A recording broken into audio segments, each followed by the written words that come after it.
Hey guys, this evening we're entering a realm of steam and stiff fabrics where the day begins not with the sweet sound of birds or a feeling of peace, but with the smell of coal smoke and a tight corset squeezing your middle.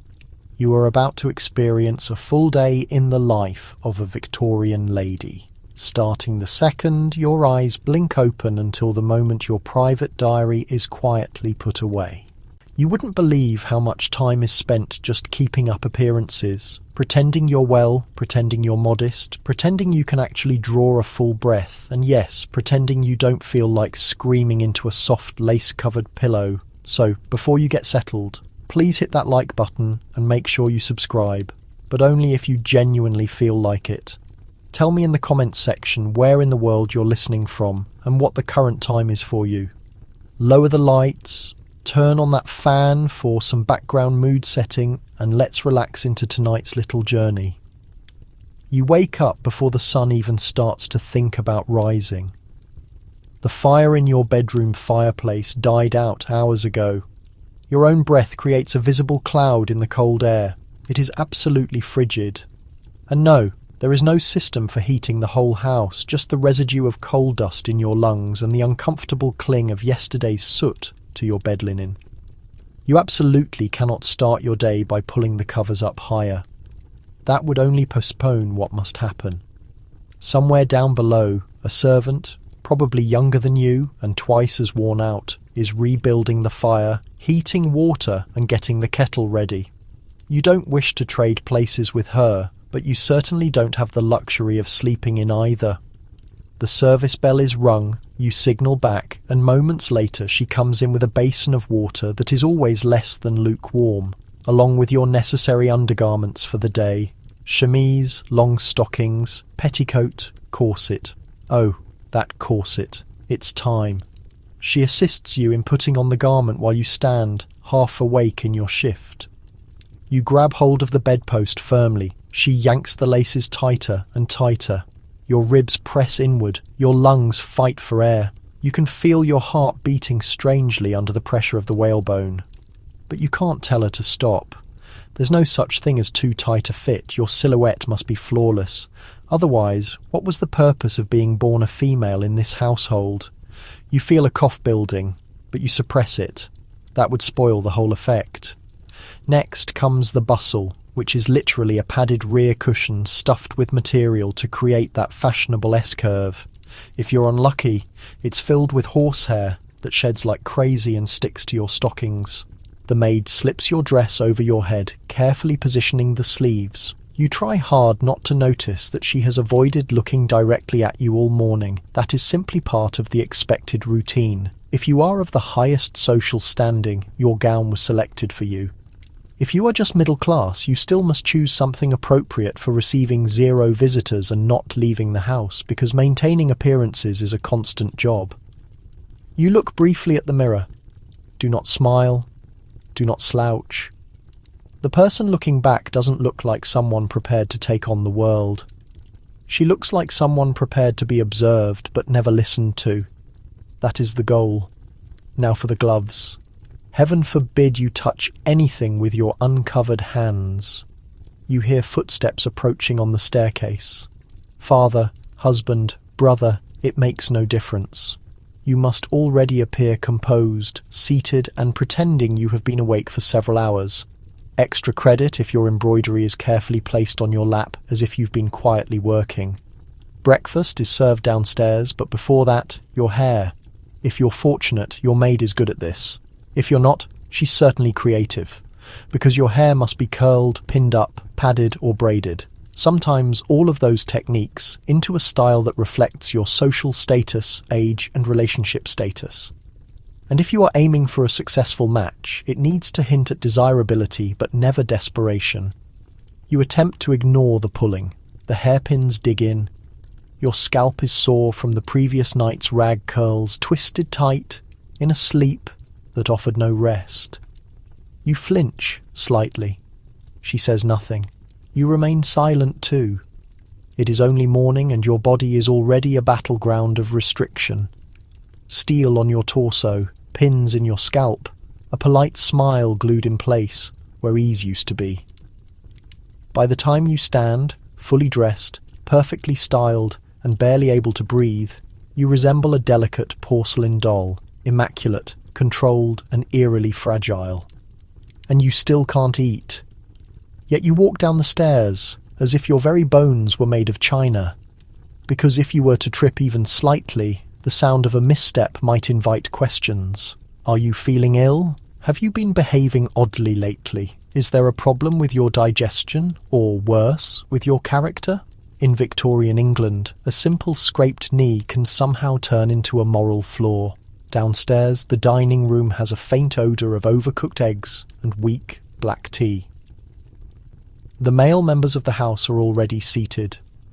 Father slowly folds his newspaper, the rustling sound indicating that conversation is now permitted to begin, but only if you possess the right kind of soft voice. You are offered a piece of toast, unbuttered.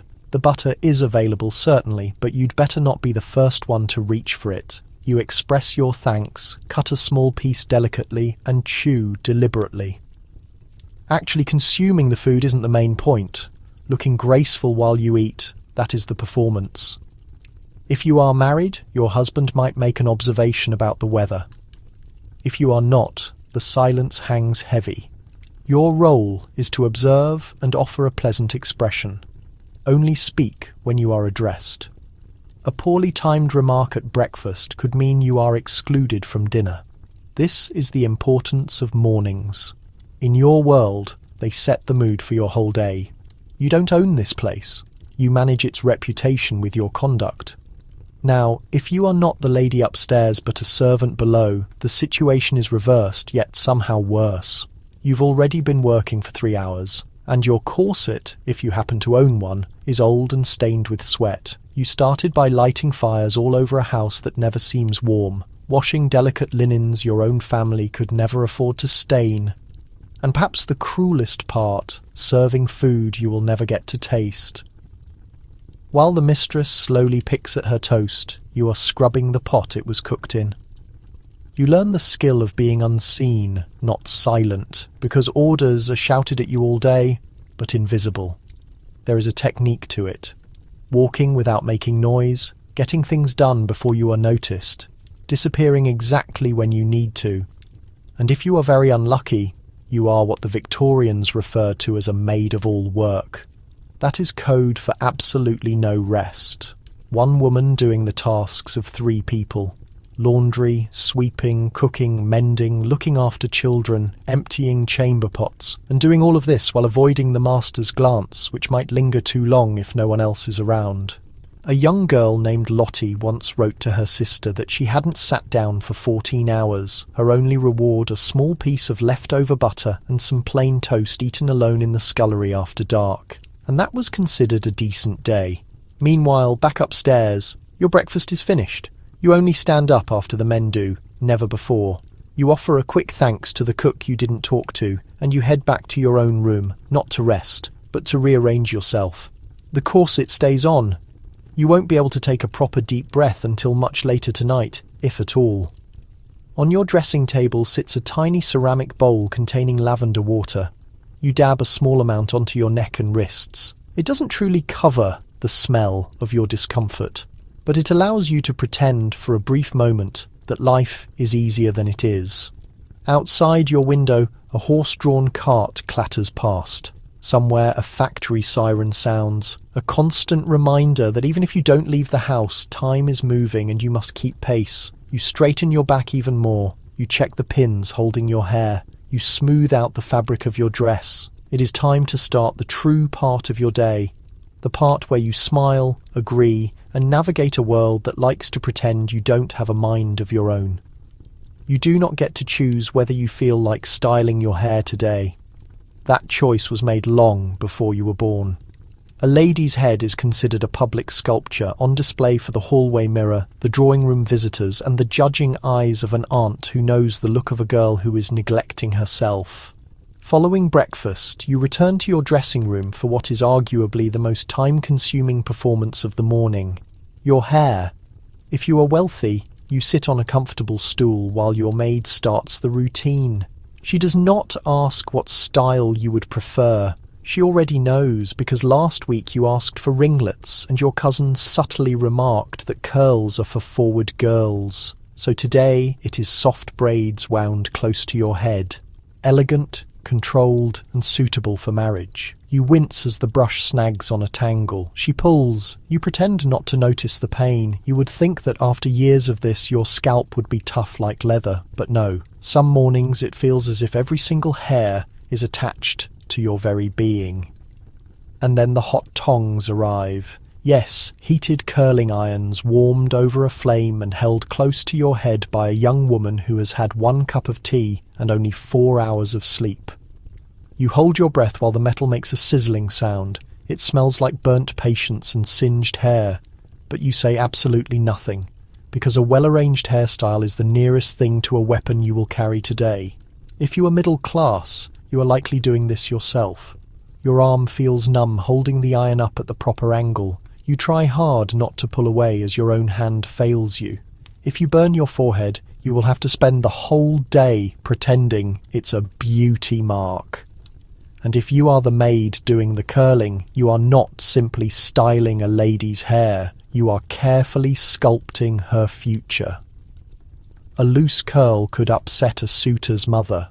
A single stray hair could ruin a marriage proposal. No pressure at all, right? In certain homes, hair is washed only once a month. Instead, you brush it every day. 100 strokes. That isn't only about vanity. It's part ritual, part cleanliness, part obedience. You lower your head, close your eyes and surrender to the routine. Victorian women often used pads or rats. Yes, that is the actual name. They were made from their own discarded hair to add fullness to buns and braids. You have saved a small cloth bag of your own fallen strands in a drawer. You are uncertain whether that is resourceful or slightly disturbing. In any case, it is what is expected. But here is the biggest challenge. After an hour of heat, pins, rats, combs, oil, and deliberately arranged suffering, your hair must appear effortless. Not rigid, not overdone, just naturally perfect. As if you naturally woke up this way and simply happened to look like the ideal woman from an illustrated etiquette book. There is no reward, no praise, only the absence of criticism, which feels oddly like a success. And then comes the hat. Because once your hair is finished, you are required to cover most of it with a bonnet that looks like a small feathered cake. If you remove it later, the curls will fall flat. If you keep it on, your scalp will feel hot and itchy. Choose your lesser discomfort. You look at your reflection one last time. It is not really you looking back. It is the perfect image of social acceptability. A woman whose hair took an hour to prepare and who must now pretend she is simply stepping out without any effort. Downstairs, a maid is still carefully scrubbing hardened wax from yesterday's candlesticks with a mix of vinegar and salt. Her hair is not styled, just tied back severely and low to keep it completely out of her face. If it becomes frizzy or falls out of the tie, she will be scolded for appearing unkempt, and yet she must never look vain. She can be fired for that too. Meanwhile, you, still upstairs, are deciding between 2 brooches. Or rather, pretending to decide, because the true choice was made a while ago. The plain brooch suggests modesty. The elaborate one signals ambition. Neither of these qualities is technically wrong, but both can be criticised, depending on who you encounter. Today you choose the simple one. It is the safer option. But now your head hurts. Not in a metaphorical way. It truly aches. The pins are digging into your scalp. The braids are pulling tightly at the roots. There is a sensitive spot near your left temple that is bruised from yesterday's elaborate updo, but it is considered rude to adjust your hair in public, so if it hurts, you simply smile and do not touch it. You have perfected the art of smiling with your lips while keeping your eyebrows completely still so as not to disturb the precise waves at your hairline. This is the unspoken curriculum of stillness, correct posture, lightness of being, and suppression. The less visible your physical discomfort, the more obvious your virtue. But not every woman is participating in this same social game. Let us imagine you are a young shop assistant. Your meagre wages barely pay for the room you rent in a shared attic with no windows. You have 10 minutes in the morning to do your hair using water from a shared basin. No mirror and no extra time. And yet, if a single lock of hair falls over your forehead during the day, a customer might call you sloppy, or worse, your male manager might call it provocative. Hair for you is a source of potential danger. In some factories, women working near dangerous machinery were required to keep their hair cut very short to avoid being scalped by turning belts and wheels. There are stories, truly awful ones, where hair was caught and dragged women to their injury. Those stories are whispered quietly, not written down. But every young woman working in a textile mill knows them. They braid their hair tighter, wrap it up higher, and pray harder. Back in the drawing room, you check the clock. You have been getting ready for almost 2 hours now. You have scorched your scalp, pulled out stray hairs, scented your neck, curled and recurled, and pinned your dignity into a specific shape that will last just long enough to deceive 1 or 2 visitors. Why? Because the way you style your hair determines how you will be remembered, not only today, but in your lasting legacy. Sketches of your profile might be kept in family albums. A tiny painted portrait might show the exact curve of your fringe. In death, your long hair may be cut and curled into mourning jewellery, set behind glass, worn on a cousin's brooch. Hair is not just about vanity. Hair is about lasting. And yet you are expected to act as though it is utterly meaningless. You finally step out of your room, your forehead faintly shining, your neck already stiff. You don't know yet whether you will be taking a walk, making social calls, sitting quietly, or fainting today. But you do know you will be doing it while your skull throbs and your hair refuses to budge. The day has only just commenced. You are ready to be observed. You make your way towards the breakfast room again, not specifically to eat, but to linger and be seen. It is still morning, but now your mere presence transforms into a performance. The breakfast table has been cleared. The men are gone. The newspaper is perfectly folded, as if it was never touched. Crumbs have been swept away. The remaining tea is barely warm. And now, finally, your particular role begins. You sit down with your hands neatly folded.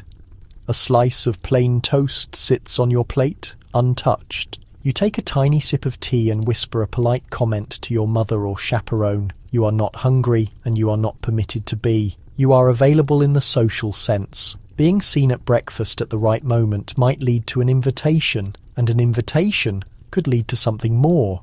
Security, marriage, stability, or at least fewer unwelcome questions from Aunt Lydia. There is a precise order to everything. The bread first, then the egg, then perhaps a small piece of kipper, but only if someone else starts before you. Everything is carefully planned, unspoken, and steeped in silent nervousness. You are not here to nourish yourself. You are here to demonstrate that you understand your proper place in the hierarchy. If your family is lower middle class, you might actually eat, but quickly, modestly, and in the kitchen. If you are upper middle class or gentry, you are overseen by the very furniture. The imposing sideboard watches your every move. The portrait of your grandmother seems to glare. And if you are a servant, you serve. You pour the tea. You hold the serving tray. You stand until your back aches. And once you are dismissed, you hurry to the back kitchen for whatever scraps are left. You must not be observed chewing food in the main hallway. That could cost you your employment. Meals are not truly about the food. They are about the structure. Even the table itself reflects this. A long mahogany plank, typically with the man at the head and the women positioned along the sides. You are not just sitting down. You are placed according to your birth order. your beauty rank, your usefulness. A less favoured daughter might be seated closer to the wall. It is never said out loud, but you notice, and God help you if there is a guest present. Then it becomes all grand display and friction. Your napkin must be precisely folded into your lap before your fingers even touch your fork. Your sleeves must be neither too short nor excessively frilly. Your spoken words must not be louder or brighter than anyone else's. And your polite laugh, always one subtle note below, easily heard. You sometimes wonder if your own voice will simply disappear entirely from a lack of use. Your father, assuming he is there, may comment on the political news in the paper. You nod slightly, you sip your tea. You hold a vaguely supportive opinion about tariffs. That sounds appropriate but not challenging. Your brother might discuss university or his business dealings or his new pocket watch. You say that it is lovely. You do not ask follow-up questions. A distant cousin might offer a nasty remark about another woman's dress. You do not defend her, but you mentally file the observation away like a useful coin in your social purse. You will surely need it later. You are not truly a participant in the conversation. You are merely the background music. The only time you speak without reservation is if a guest happens to comment on something purely feminine. Perhaps the blossoms on the mantelpiece, perhaps the stitching on the linen. These are safe topics. These are your domains. And if you are shrewd, truly shrewd, you will learn the art of guiding entire discussions with the slightest compliment. "Oh, Mrs. Dalloway's gloves are so bold," you might remark. And in an instant, you have channeled the entire gathering into a 5-minute debate on decency. Well done. You are still famished naturally, but you must act as if you aren't. Because visible hunger is coarse, and needing more of anything is a hazard to display. Now the meal concludes, and the real assessment starts. Not of the dishes, but of prospects. The gentlemen depart first, as is customary, heading off to significant places. Banks, their offices, their clubs. Their footsteps recede down the corridor like an advantage you will never quite be given. You remain. Perhaps your mother requests you ring for the tea service. You rise with practiced composure, pull the bell cord and settle back down. All of this is done without raising your voice or your aspirations. Because now follows the second post-breakfast performance. If you are unwed and of the appropriate age, every glance is a strategic move. Your younger sister wears that bright yellow dress that makes her seem overly eager. You do not speak, but your eyebrows involuntarily twitch. Mother sees it, aunt sees it, and just like that your value increases slightly. But understand this, if you talk too much, if you joke too carelessly, if you demonstrate too much spirit, you will be branded as irresponsible. A bit melodramatic, unfit for a wife.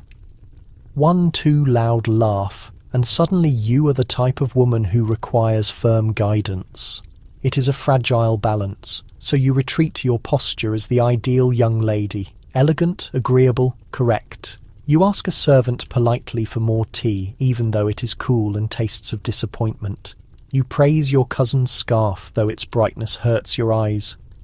You nod when the vicar's address is mentioned, though you barely stayed awake in the pew. Meanwhile, in the basement, the cook is yelling. The eggs were too runny for the master, the sausages burnt for the mistress, and now the kitchen helper has to conceal her raw hands beneath her apron. Breakfast drags on for the upper class, but downstairs it is a torment that must be forgotten immediately. But up here, in the velvet seats and the delicate rustle of the skirts, everything slows. You are expected to linger, converse lightly, and smile courteously at the clock. One girl in your social group, let us call her Eleanor, once dared to leave early after breakfast, claiming a headache. A week later, a rumour circulated. Nervous temperament, they whispered. Poor girl may not be capable of managing a house. She was never invited to that family's picnic again. This is the reality. They do not publish this in the books on decorum. You're not only vying for a husband, you are fighting to maintain your standing among the other women. The judgment is sharper, the compassion less abundant. Eventually, a visiting card arrives. A modest cream rectangle that holds the consequence of your whole afternoon. Someone plans to stop by. Perhaps a neighbour. Perhaps the mother of an eligible son. Perhaps, shockingly, a woman who recently returned from the continent and might, God forbid, possess her own ideas. Your mother examines the card. She nods. Your day is no longer yours. You rise not because you are excused, but because it is time to disappear upstairs once more and prepare to be observed again. Your movements are quiet, your stays creak faintly. You catch a glimpse of yourself in the hallway mirror and wonder, not for the first time, if anyone would notice if you simply stepped outside and kept walking. But no. There is toast to pick at, gloves to select, and a caller to impress. And so you return to your chamber, not for rest, but to rearm. Now let us reverse the morning and step into a completely different home. You are still a woman in Victorian England, but there is no morning room here, no maid to tighten your corset, no slight fragrance of lavender water. There is only the harsh sting of lye, the steam of boiling water, and the burn of cracked red fingers submerged in it. Because this time you are not a lady of the house, you are a laundress, and your day began before the sun rose. You wake up in a chilly, shared space where 6 other women sleep in shifts. There is no moment to brush your hair or sit at a dressing table. Your work apron goes on before your shoes do. Your hands are already chapped from yesterday's soap, but the pile of dirty fabrics has not diminished overnight. It never does. You go straight to the wash house, outside if you are fortunate, in a shared alley if you are not. The air is heavy with steam and the sour odour of human toil. A neighbour is already bent over a wash tub, her breathing forming little clouds of weariness. There is no pleasant chatting here, no decorated napkins or polite nibbling of toast. Only grunts, splashing, and the sound of someone swearing quietly because the soap is gone yet again. Your task is unceasing and unseen, but do not be misled, it is also essential. You are responsible for making the wealthy women look immaculate, respectable, and delicately scented. Without you, their gowns would yellow, their reputations would suffer, their husbands would notice, and no one must allow that to happen. So you scrub with lye, soap that strips the skin from your knuckles, with water so hot it seems alive, with brushes that never soften. The scars on your forearms are not accidents, they are the dangers of your trade. And unlike the ladies upstairs who fear breakfast conversation, your worry comes in the form of a hem stained with something you cannot recognise, because if it does not come clean, the housekeeper might withhold your wages, or worse, accuse you of carelessness. And carelessness in a world where employment is scarce, and references are everything, is a condemnation. You do not work in silence. Around you, other women mutter, sigh, and even sing in raspy voices. One jokes that her fingers are beginning to resemble cooked sausages. Another murmurs something about blood on a nightgown, someone else's secret she is now obliged to clean away.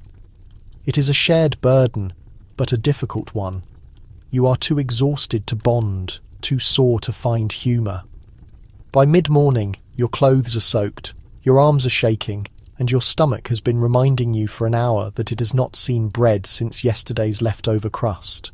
But you keep going, you twist out heavy sheets that drip onto your boots. You pull water from the pump, each journey feeling like the slow march of time itself.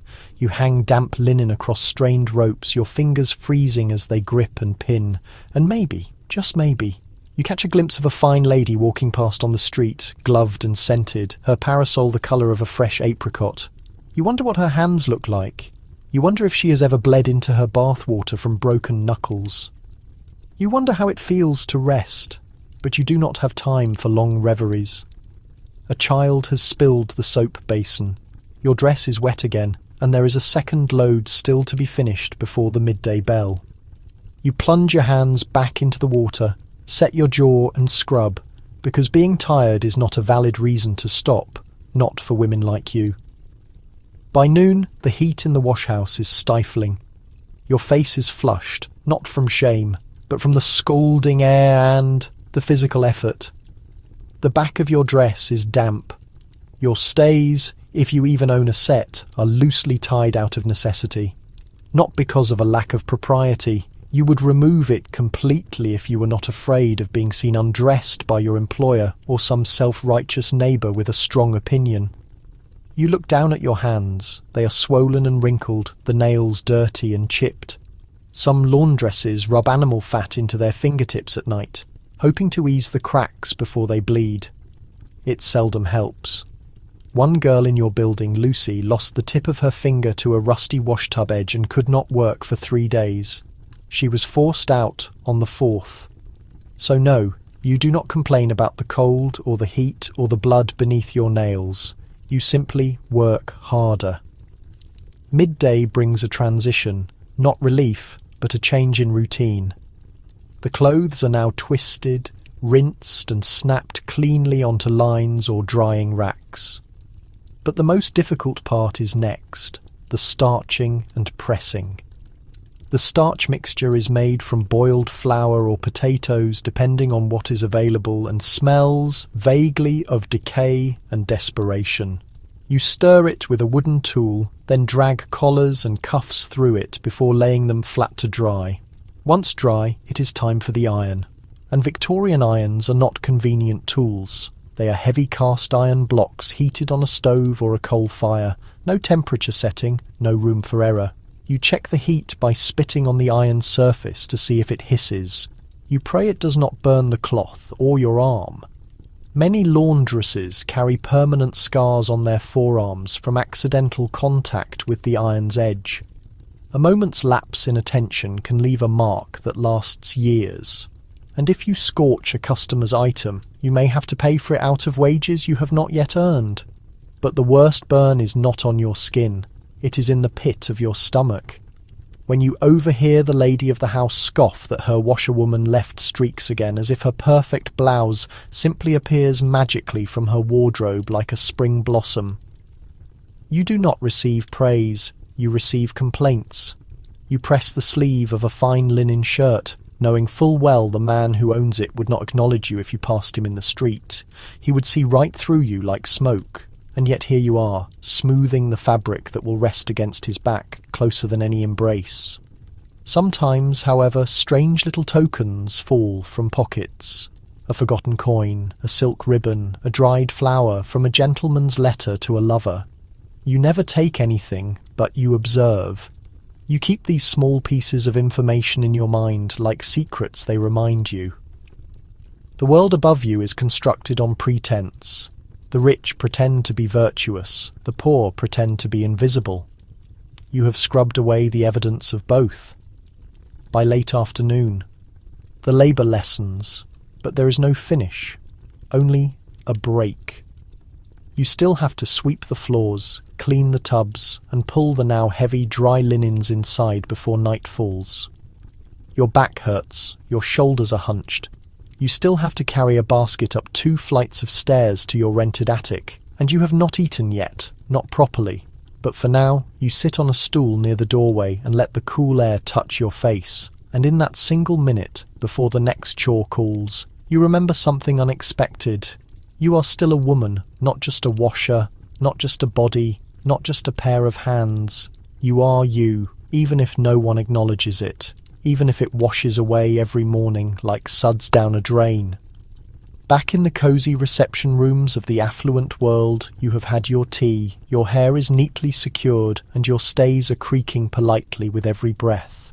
Now comes the part no one writes verse about, the hour of the wife. Yes, you are technically at home, but you are not inactive. You are the quiet centre around which the entire house revolves. Not because you openly exert control, no, that would be unacceptable.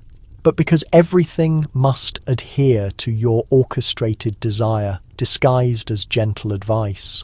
You begin with the household accounts. It rests on your writing desk, bound in old green leather, and it determines the fortunes of every servant, every supplier, and every misplaced utensil in the house.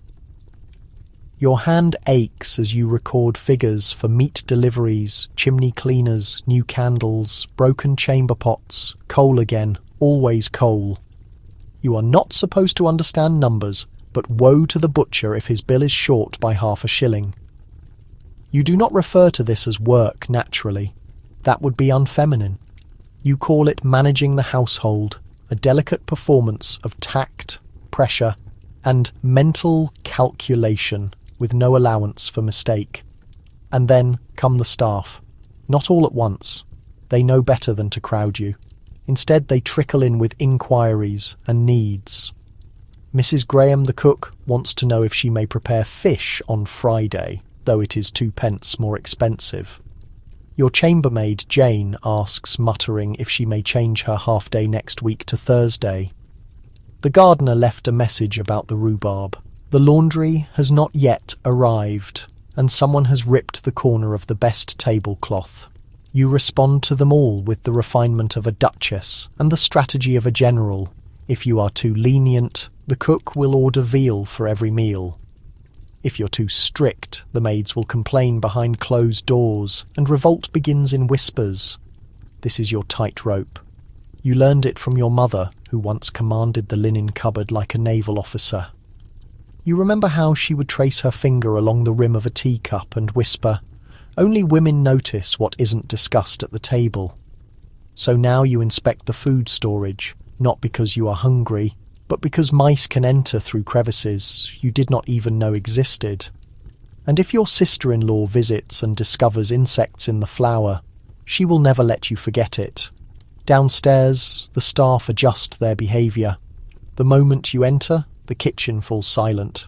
The moment you lift the kettle lid, you pretend not to notice. You are not their friend, you are not their adversary. You are the lady of the house, or at least you are making a great effort to appear so. Sometimes you wish you could complain to someone about how tiring it is to always be in command without seeming bossy, about how no one ever praises a smoothly run home, about how people only point out the worn towel or the crooked curtain. But instead you write a polite note to the fishmonger requesting slightly fresher haddock if available. And you adjust the drawing room curtains by half an inch, because if the light falls too harshly on the sofa, someone might notice the wear in the embroidery. And then a scandal, a conversation, a judgment, all from the angle of one sunbeam. That is the job. You are both the sovereign and the captive of this space, and it is barely 11 a.m. The hour seems endless. You move through the house with a quiet elegance that conceals the calculations running beneath your silk blouse. There are decorative pillows to fluff, flowers to rearrange, and 100 small duties that no one notices until they are done incorrectly. You straighten the small cloths on the chairs, not because visitors are expected, but because someone might drop by. And if a caller sees a spot on the fabric, they will never sit again without silently judging you. You check the cabinet locks. One is loose. You make a mental note to send for the carpenter, but not today. It is Tuesday, and Tuesday is for poultry, not for hammering. If you have children, now is the time to check on them, not to play with them. That would be unusual.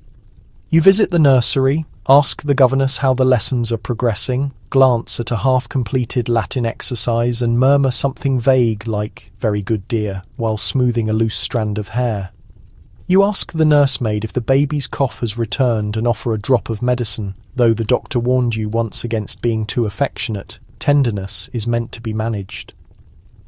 Back downstairs, the kitchen helper knocks and delivers the laundry you ordered last week. You open the bundle with a mix of anticipation and worry. If a single table napkin is scorched, the laundress will hear about it. You examine the lace edge of your best undergarment like a jeweller checking for flaws. One frayed thread, and you sigh as if it were a national disaster. Not because you are uncaring, but because you are the one held responsible for it. You, not the woman who spent hours scrubbing it with boiled starch in a metal tub. If your husband finds a missing button on his evening shirt, he will not reprimand the maid. He will look at you, and so you anticipate the imperfection before it becomes a complaint. That is your burden. That is your actual labour. Then let us discuss correspondence. Your morning is not complete without letters. You withdraw to your small writing desk, tucked beneath a north-facing window, and open the stack. Invitations to decline courteously, thank you notes to send for things you did not enjoy, and requests from charities you are expected to support, even though you secretly believe they are run by critical hypocrites in uncomfortable gloves. You select the finest pen, uncap the inkwell, and write sentences filled with phrases like obliged and most honoured, and, if convenient. Your handwriting is elegant, your opinions filtered through 7 layers of politeness and social disguise. You write slowly, deliberately, with one eye on the blotting paper and one ear listening for footsteps, because if someone enters unexpectedly, you must not appear too engrossed. That would be self-centered.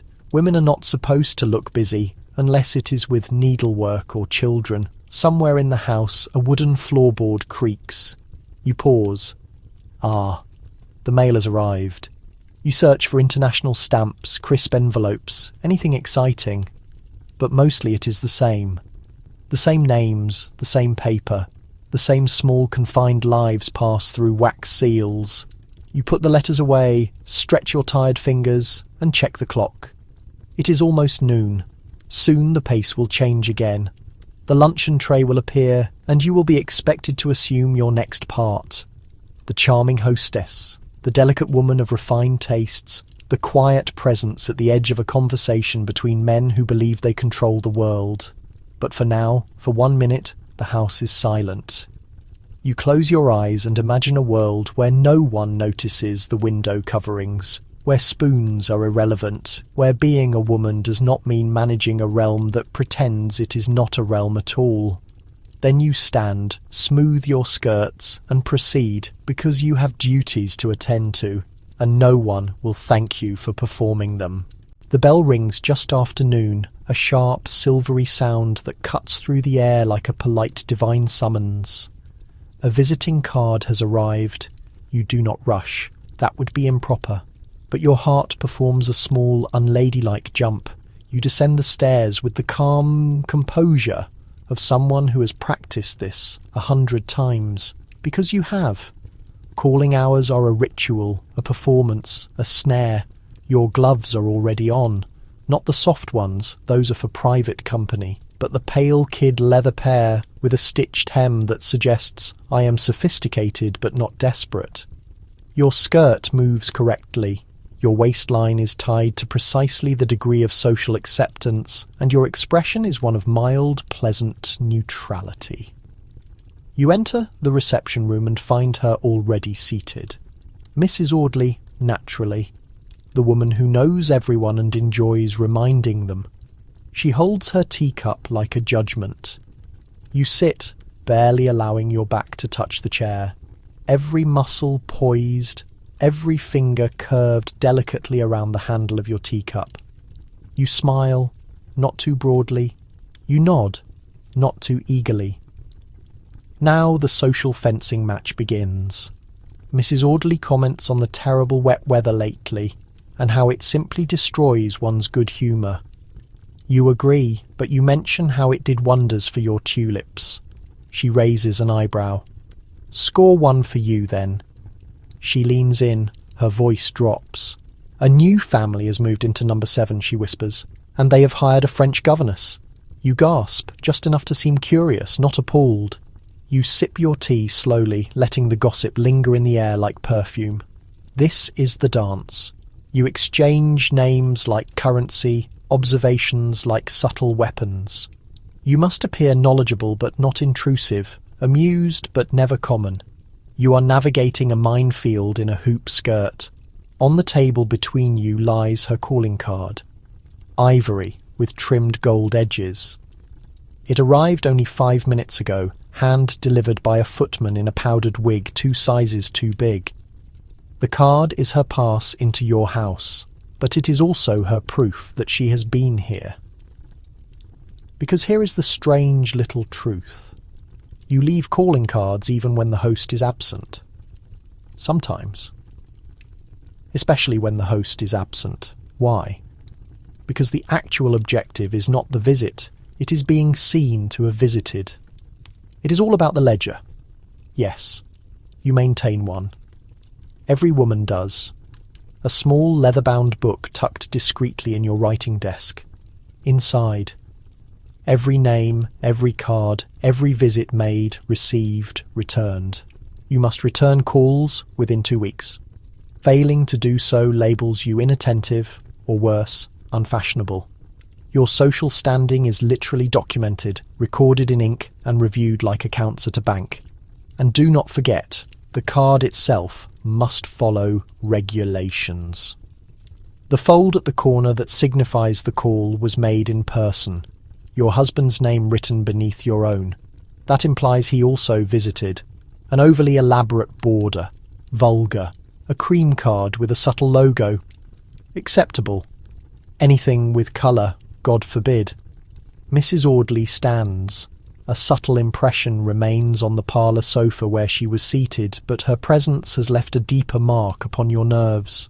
You manage one more courteous smile, lead her towards the doorway, and offer thanks, pretending she bestowed warmth and significance upon your life instead of veiled criticisms regarding your niece's posture.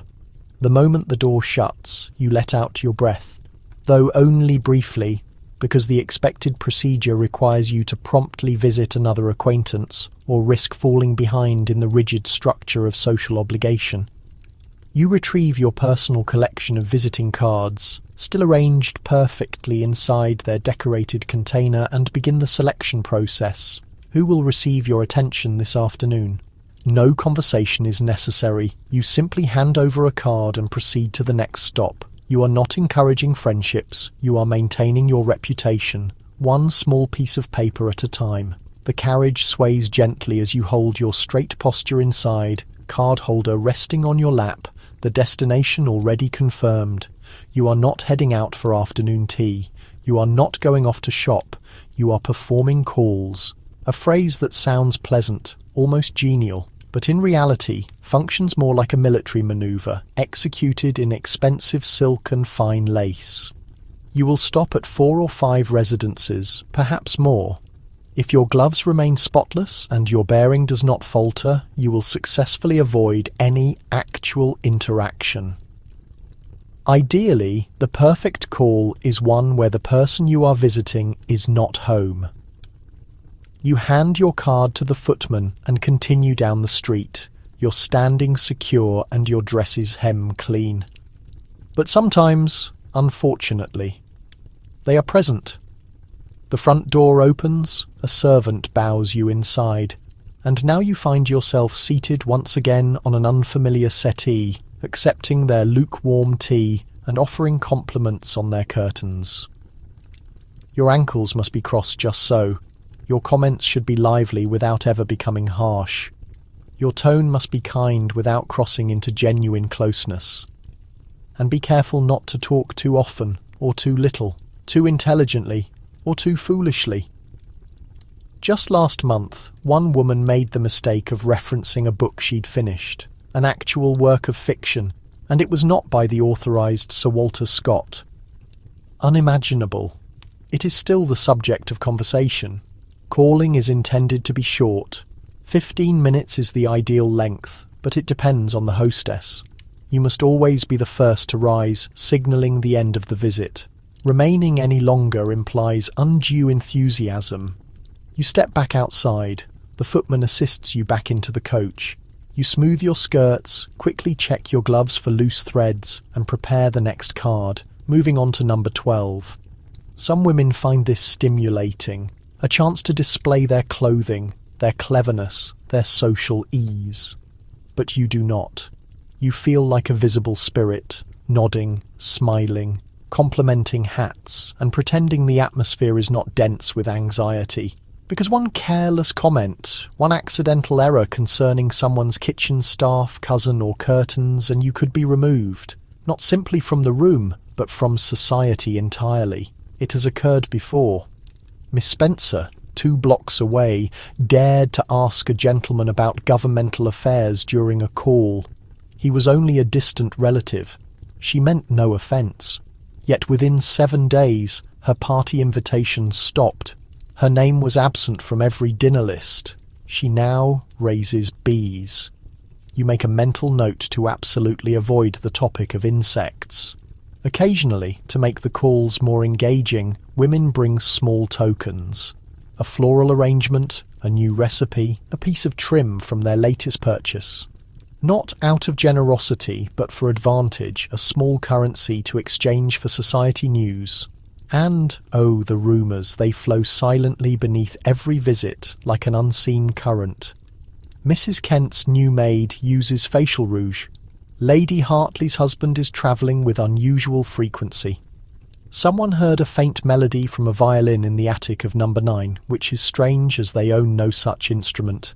And that elderly woman in the dreary house never takes off her gloves. Perhaps they hide something, a skin condition, a permanent mark, a scandal. You maintain an expression of indifference. You are deeply engaged. You listen attentively. You remember every detail, because in this complex ritual your quietness is not submission, it is a deliberate strategy. At long last, your circuit of visits is complete. You return home exhausted, feeling wind-chapped and fragile from the relentless performance. You remove your gloves with slow, careful deliberation, as if shedding the persona you had to adopt for the past 2 hours. You drop the card holder back into its storage container. You sigh, and then turn to your own pile of recently received cards. You record who came, who did not, who folded the corner of their card, who neglected to write your name, and with a slight movement of your pen, you make a tiny mark next to one, a single dot, a woman whose visit you will not return. She has no idea yet, but her position in your world has vanished without a trace. By the time you return from your rounds, the main parlour is quiet once more, the air faintly heavy with the scent of earlier guests and the lingering odour of polite conversation. Now begins the time dedicated to domestic responsibility. Needlework. Not because anything actually requires mending, but because a respectable woman must always appear industrious. Heaven forbid anyone suspect you are idle, so you take your place near the window with sunlight streaming onto your lap and lift your embroidery frame. You have already started a floral design. Though it is difficult to distinguish the purple flowers from the tiny blue ones, they have both been stitched with the same expression of tired obligation. You pass the thread through the needle, your fingers still tender from earlier letter writing. You wish, quite foolishly, for something to actually need repair, just so you could fix it. A chore with a clear beginning and end, a sense of real accomplishment. But this is not about finishing the task. It is about being observed doing it. Proof that your hands are delicate, your hours are structured, and your purpose is ornamental but well managed. Each stitch you execute is evidence of your virtue. Needlework is not just a diversion, it serves as proof of your moral character. If your cousin should arrive without notice, you will be discovered with the hoop in your hand and your eyes correctly cast downward. If your husband's mother pays a call, she will find you mending stockings you have already repaired 3 times over. If your husband comes in, he will see you creating something delicate, quiet, and suitably feminine. Everything expected of a Victorian wife. Occasionally other women join you to sit and sew as well, a small gathering of skirts and tools, each needle moving through the material while their lips exchange private threads of gossip, worry, jealousy, and silent dreams. I heard Mrs. Grafton's daughter is planning to marry a junior clergyman, one woman says, pushing her needle into the cloth with a bit too much force. Clergymen are poor, another comments with disdain. She will be forced to subsist on potatoes and divine goodwill. They offer quiet laughter naturally, but there is an underlying current, a sense of relief, that this time the scandalous news is not about you. Needlework acts as a defence. You hide behind it, you disappear into the fabric, and it protects you too from difficult questions, from loneliness, from the growing realisation that none of this thread, none of this lace, none of this labour will ever truly be for your own benefit. But even here, rules apply. You are permitted to embroider pillow shams, small linens, cushion covers, but nothing excessively elaborate. You must not create work that surpasses the quality of the paid servants, and do not attempt anything remotely unique. A flower is acceptable, a songbird is fine, but a bespectacled owl or a lady on a bicycle, that is eccentric, that is risky. You recall the story of a girl who stitched an image of a woman standing alone holding a heavy sword. They say her own father threw it in the fire. So you carefully stitch a daisy instead, because a daisy is entirely safe. Close by, a governess corrects a young boy's Latin conjugations. She too performs her own kind of embroidery, diligently shaping minds that will never speak her name. She's single, almost invisible. The other ladies do not invite her to sit with them, not due to malice, but out of social prudence. She's neither a maid nor a full lady, neither a threat nor a comfort. Her very proximity reminds you of the consequence of falling between the rigid lines of social class. You lean closer to your work, the needle making a tiny puncture on your fingertip. A droplet of blood appears on the material. You blot it away quickly. No one noticed. You resume your stitching, pretending the injury did not occur. That is the fundamental skill of a Victorian woman. By now, your fingers move automatically. In, out, pull. The steady rhythm of the needle has lulled your thoughts into a strange, detached silence. That is where the danger lies, when your hands are occupied but your mind begins to wander.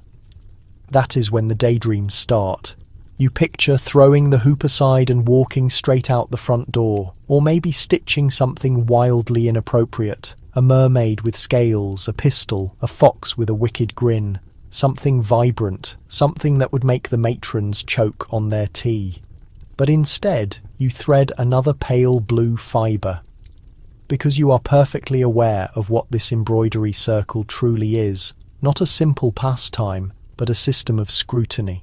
A gentle one, decorated with flower motifs and edged with fancy lace, but scrutiny nonetheless. Every woman present knows how to smile while assessing the condition of your cuffs, how to inquire about your mother's health while checking the length of your hem. They observe if your stitching pace is too slow. They observe if you blink too often. They notice the way your eyes dart toward the window, as if expecting someone or something else. You keep your gaze fixed on the hoop. The truth is, needlework is one of the very few acceptable activities. You are forbidden from owning property. You cannot cast a vote. You cannot enter a gentleman's establishment or address a town meeting or walk without escort after dusk. But you are permitted to sew a dozen small roses onto a piece of linen and be hidden, even complimented for it. You can repair your husband's personal handkerchief and be called dutiful. You can labour for hours in total quiet and be praised for your calm demeanour. That is the profound irony of the situation. In a society obsessed with demanding silence from women, needlework becomes both the symbol of obedience and the single location where women express themselves freely. Not always with words, but through meaningful looks, through lingering pauses, in the narrative shared beneath the soft sound of threads passing through fabric. "Did you hear about Miss Halford?" one woman asks, her eyes never leaving her task. "She ran away with a man who works at the theatre, I heard," another whispers. "Not legally married," a third softly breathes. A slight shake of the head, a sharp intake of air. A shared moment of quiet, a mixture of both shock and excitement, and then back to the routine. Another stitch, another fragment of a story exchanged. Sometimes the gossip unexpectedly turns back to you. You can feel it circulating the room like a cold draught. You were observed at the local bake shop. You were overheard voicing a rather spirited opinion. Someone noticed you reading a fictional book by yourself in a public setting. You stitch with greater speed. You remember your elderly aunt, who once claimed a woman's true character could be judged by the quality of her buttonholes. You laughed then. You thought it was a joke. You understand completely now. In a different part of town, behind closed windows and darkened panes, other women are also stitching. Seamstresses hunched over their work surfaces, their fingers rough from the constant needlework, their backs permanently curved from leaning forward. They have no grand parlours, they have no soft cushions, but they construct your elaborate gowns, they finish your sleeves, they give physical shape to the very fashion by which you will be judged. You wonder if their needle slips when they are tired, if they ever cry onto the fabric. You wonder if they sew as you do in complete quiet, but dream of loud things. The sun has moved position. Your embroidery frame now casts a perfect circle of shade upon your skirt. Someone offers to call for a new pot of tea. Another woman states she must leave. Her daughter will soon be home from her lessons. The small circle disbands. You carefully roll your work into a neat, compact bundle and place it into your sewing basket. You stand up, your knees feeling stiff, and offer a final smile. The flower is now complete. Tomorrow you will begin a new one, because the need for needlework is endless, and the social performance never truly stops. The garden walkway guides your steps back toward the secondary entry. You move deliberately now, as though stretching this moment might somehow delay going back to the social event inside. Yet the crushed stone stops. The cut flagstone stairs start. You climb them like an actor leaving the stage. Your hand grazes the railing. You cross the doorway into the dim entryway where your muscles can finally loosen up a bit. Behind you, the housekeeper closes the door. You permit yourself one short, silent sigh, and then you compose yourself once more because the reception room awaits, and you are expected to look as if you've simply drifted in on a gentle breeze. But before you rejoin the guests, you pause in the hall and look at your reflection in the glass. There you are, hat slightly tilted, cheeks a bit too rosy, one tiny strand of hair daring to escape your carefully arranged style. You smooth it back, not because the small disorder bothers you, but because someone else would notice, and their viewpoint is more important than your own comfort. In a world separate from this one, just a block away, a factory worker struggles through thick dirt, shoulders slumped, skirt wet up to her knees. No parasol, no manicured path, no scrutiny, at least not the kind that follows you all the way through formal meals. She walks with purpose. Nobody cares how dirty her shoes look when she gets there. But you aren't permitted to arrive, only to materialise as if you were always already present. Faultless, graceful, impeccable. Back in the main room, someone offers you a glass of sweetened drink. You take a sip, you nod, you compliment a gown you find unattractive, and you settle back into your preferred seat, spine straight, ankles neatly crossed, preparing for the next scene. The afternoon is not finished, and neither is the performance. The late-day sun streams across the rug now, stretching out, a warm gold and just a touch too warm. The house settles into that specific style of Victorian quiet, so profound it becomes oppressive. A hush composed of timepieces ticking, remote footfalls, the occasional soft contact of fine china from the service area. You position yourself on the long sofa with a volume, not because you desperately want to read, but because reading, when executed with finesse, makes you appear intellectual, polished, deep in thought, and safely unchallenging. The volume in your grasp is poetry. It has to be. Fiction is disapproved of in certain circles, particularly the contemporary kind, filled with strong feeling, self-reliance, and, heaven forbid, ladies with strong views. Verse is safer, especially if it rhymes nicely. You keep the book open just enough so the gilt edges catch the light. You turn the pages slowly, with reverence. You read the identical verse 4 times because your eyes keep wandering, not to the lines, but to the noise of a door closing overhead, or a footstep that causes you to wonder who might be appearing unexpectedly. You force yourself to concentrate.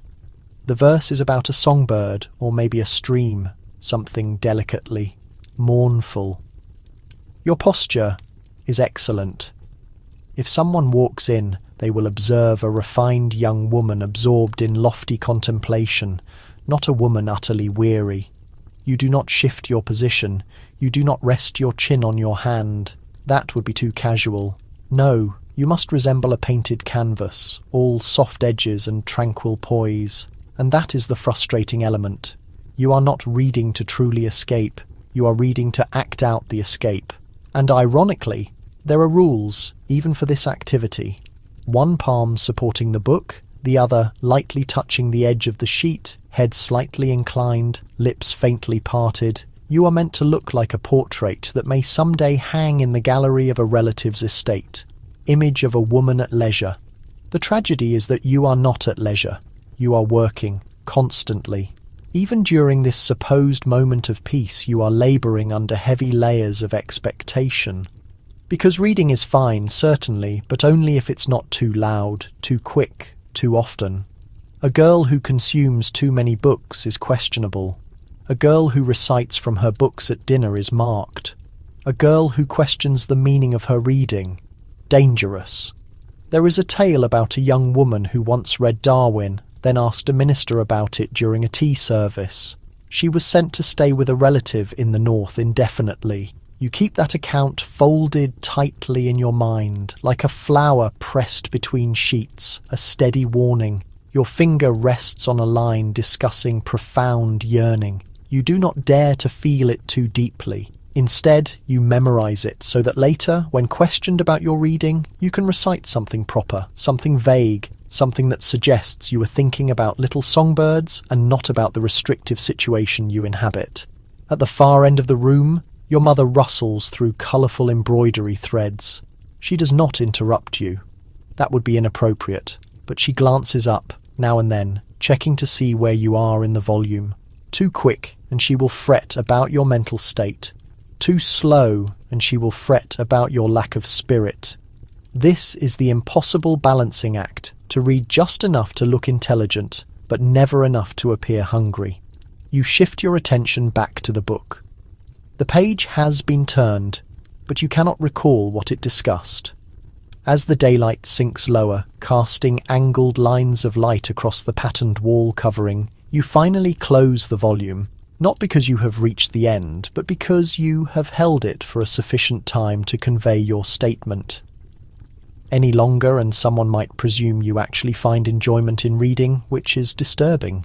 You position the book exactly so, on the small side table, cover facing up, spine perfectly straight, as if it too is simply a part of the decor. Then you stand elegantly, slowly. You stretch, but only in the subtle way a gentlewoman is permitted to stretch.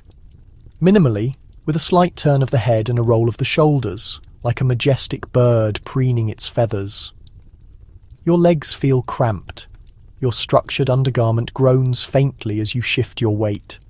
You want to yawn widely, but you suppress it completely.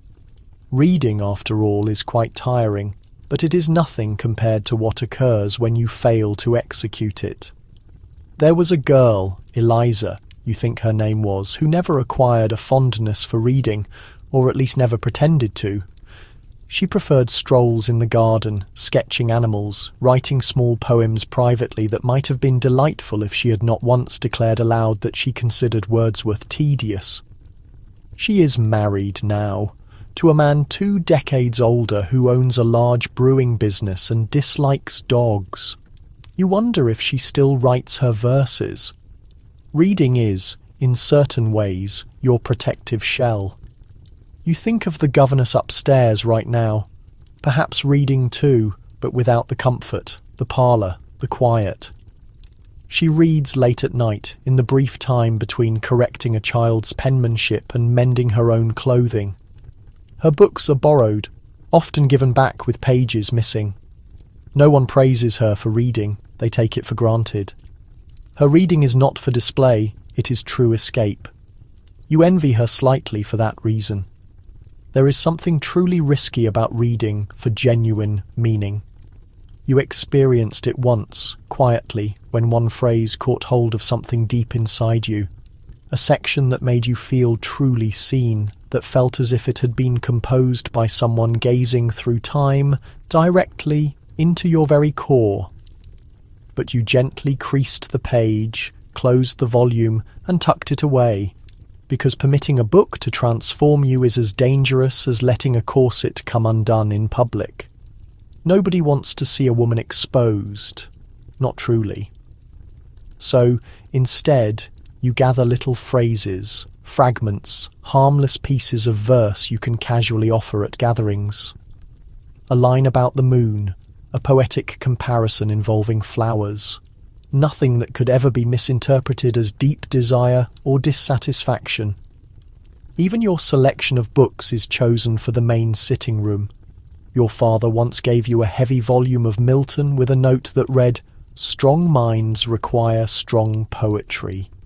You read 3 pages and cried, not because of the words themselves, but because of the brief moment he truly saw you.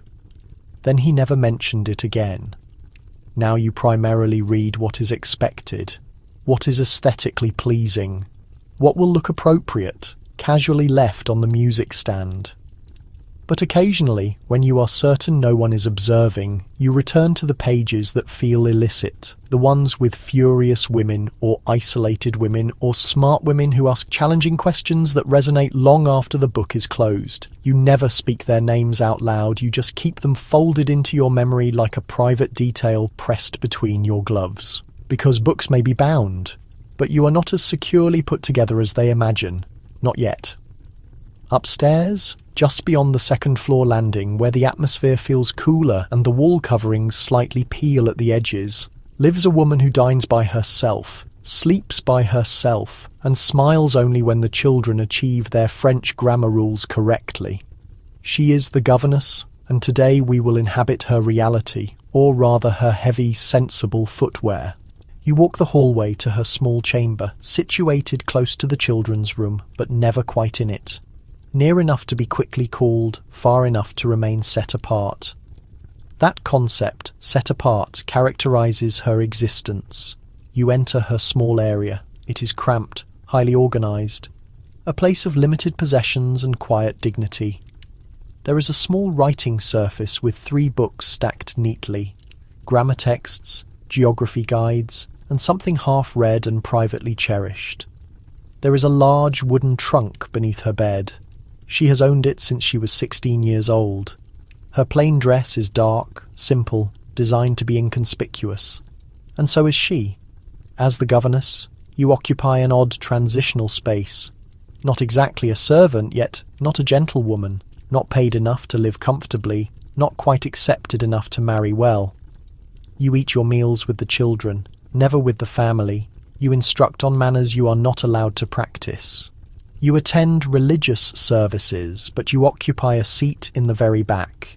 You overhear the dinner conversations, but only through the solid walls.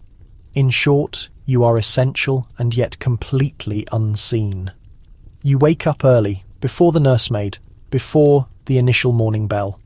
You dress quickly, no corsets, no complex silk layers, just sturdy wool and simple cotton and sheer practicality. You brush your own hair, tie it back simply, and begin the day with arithmetic problems. Your students are charming sometimes, other times they are small tyrants in fine lace. They scratch, they fabricate excuses, they complain of boredom after just 5 minutes of spelling exercises, but you tolerate it because you are under constant evaluation too. If a child acts up, it is your responsibility. If they skip a lesson, it is your negligence. If they fall behind in their Latin, you are not meeting the required standard.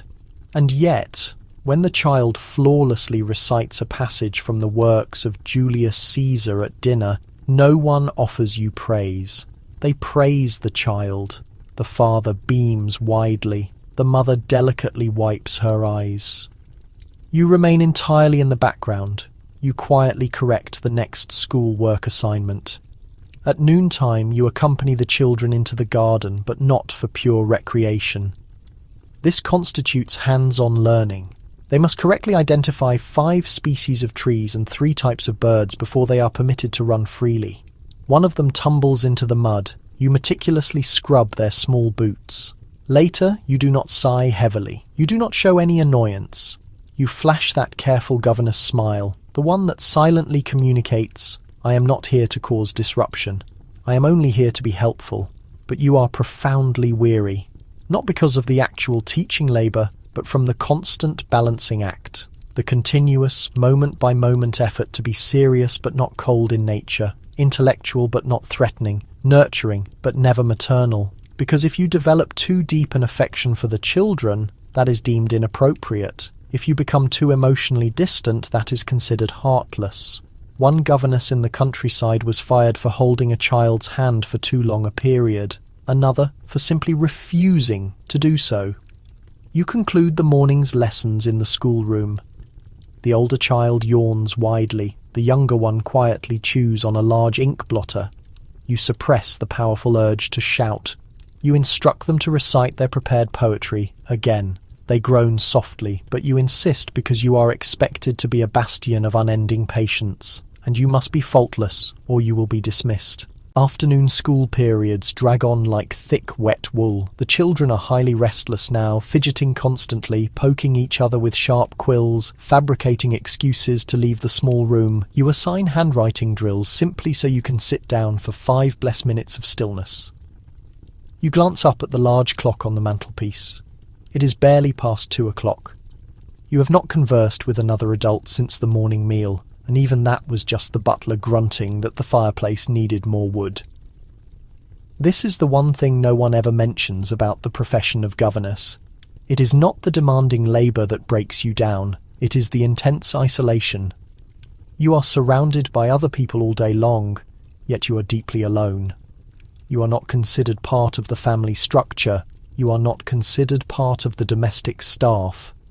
You are an ethereal presence in the long corridor, acknowledged only when necessary, and otherwise completely ignored like a misplaced piece of decorative furniture. At dinner time, you eat entirely alone in your small room, off a solitary tray.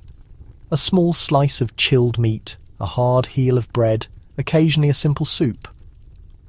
You are not meant to dine with the wealthy family lest you blur the carefully drawn social boundary, but you are also not allowed to join the servants. They assume you look down on their positions. Perhaps you do slightly, but mostly because you are terrified they might be correct when they discreetly laugh at you and refer to you as a pretend lady. There is no true place for you to belong, not truly. And because you are educated, which you must be to teach effectively, you feel the profound lack of companionship like a persistent physical ache. No one to engage in discussions of profound ideas with, no one to exchange challenging books with. No one who truly cares that you once successfully translated Virgil or committed to memory half of Shakespeare's great sonnets. Sometimes, when the children are asleep or have been sent off for their music practice, you carefully take out your secret book, the one you keep securely hidden beneath your mending basket. Today, it is a romantic novel. Tomorrow it might be a weighty volume of essays, something with depth, something that vividly reminds you that you are still a living, breathing person. You read close to the window, your eyes darting upward every few minutes to ensure absolutely no one is observing.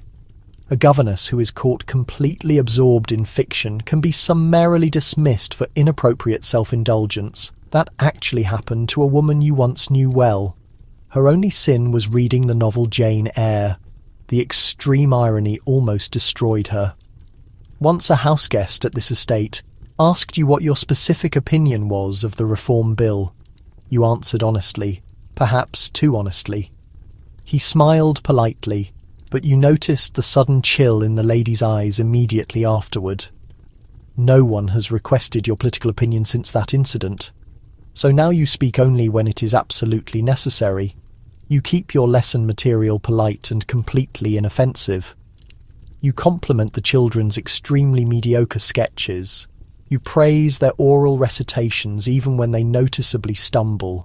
You say, "Yes, miss," and "No, sir," and that will be quite suitable. You have slowly but surely learned to make yourself appear much smaller, much quieter, so that you are never mistakenly perceived as a potential threat, and yet you still permit yourself to dream. Not of extravagant possessions, not of formal balls or prestigious titles, merely of being properly acknowledged, of someone asking how your day truly went, and genuinely listening to the detailed answer, of eating a meal at a large table where someone politely pours your tea, of being allowed to laugh without restraint. Not the careful, quiet little cough of amusement you use now, but a complete liberating laugh. You quickly tuck the book away. The children are now returning from their demanding music lesson. You carefully straighten your simple collar. You smile politely. And just moments before they enthusiastically burst in, you allow yourself one final thought. You are certainly not the heroine of this grand household. You are not even a significant side character. You are merely the margin notation, the silent presence, the crucial hand that meticulously shapes the next generation but is absolutely never written into the main storyline. Still, you tightly hold your educational pen. Still, you relentlessly teach. Still you remain here. Because for some women, simply being near the warm fire, even on its very outermost fringe, is vastly preferable to freezing completely in the cold, unforgiving dark. There is a peculiar sense of stillness that settles heavily into the late Victorian afternoon, the kind that makes the persistent ticking clock sound much louder, the slanting sunlight feel much thinner, and your own tightly laced skin feel just a bit too restrictive. It is precisely the hour where women of good standing are supposed to be completely at ease. But you are quietly suffering. You sit uncomfortably in a chair that is slightly too straight-backed, wearing clothes slightly too restrictive in a life slightly too strictly managed, and there is simply no polite or graceful way to articulate this, but you feel profoundly unwell, not truly sick, not entirely well either, something suspended in between. A little dizzy, a little physically drained, a little highly strung. That familiar word again, nerves, the convenient all-purpose term, for every quiet despair a woman must politely suppress. You glance down at your hands, completely immobile. You fold them tightly in your lap and wonder silently if they will suddenly betray you, twitch unexpectedly, tremble uncontrollably, reveal your true state. It is simply the corset, you firmly convince yourself. You have not taken a full, deep breath in over 5 hours. Or perhaps it is the oppressive heat, or the way your stays have pressed painfully into the base of your spinal column and made your head feel strangely light and disconnected. And yet you will not loosen anything even slightly, because to do so would be to admit undeniable weakness, and weakness attracts unwanted attention, and attention in this highly critical world is a genuine danger. So you sit up even straighter and pretend not to notice the constant buzzing behind your weary eyes. In the farthest corner of the room, Aunt Margaret sighs audibly. "Oh, poor dear," she gently murmurs. "You look quite noticeably unwell. Perhaps a little period of rest." You give a small nod. She rings the small bell for tea and thoughtfully recommends a bitter tonic, something dark brown with a smell reminiscent of furniture polish. You take a slow sip of it.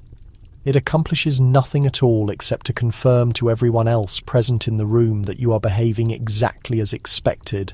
After all, proper Victorian women are absolutely not supposed to feel genuine anger or uncontrollable restlessness or crushing despair, but a sudden fainting episode that is perfectly acceptable, that is practically fashionable. It is even implicitly expected. You have heard tales of women who keep a dedicated fainting couch near every single window, of women who retreat to their private rooms with the nerves and remain there until dinner time, returning even paler and quieter and somehow even more highly sought after for marriage.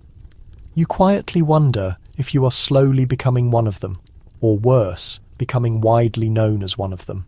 It begins with one sudden headache, one fleeting moment of dizzy lightheadedness at a simple musical performance. Then someone mentions it to the local priest's wife, then someone else quickly passes it on. Before you fully grasp what is happening, people start politely offering to carry all your small packages, pull out your chair for you, inviting your younger sister on long walks instead of you, and then you are officially the delicate one, which would not be entirely terrible, except fragility. in a woman is precisely like a lovely rose left outside overnight. At first it is undeniably charming, then it is rapidly wilted, then it is mercilessly discarded. So you strive hard not to faint, not to tremble visibly, to politely smile through the profound weight on your chest and pretend it is merely your confining bodice fitting poorly. You try desperately to recall who you were before the heavy sighs began, before the highly charged word nervous crept into your mother's correspondence, before the doctor with the overly slick hair and perpetually pale hands started stopping by routinely after church simply to check on you. You know precisely what he will say if this continues to worsen.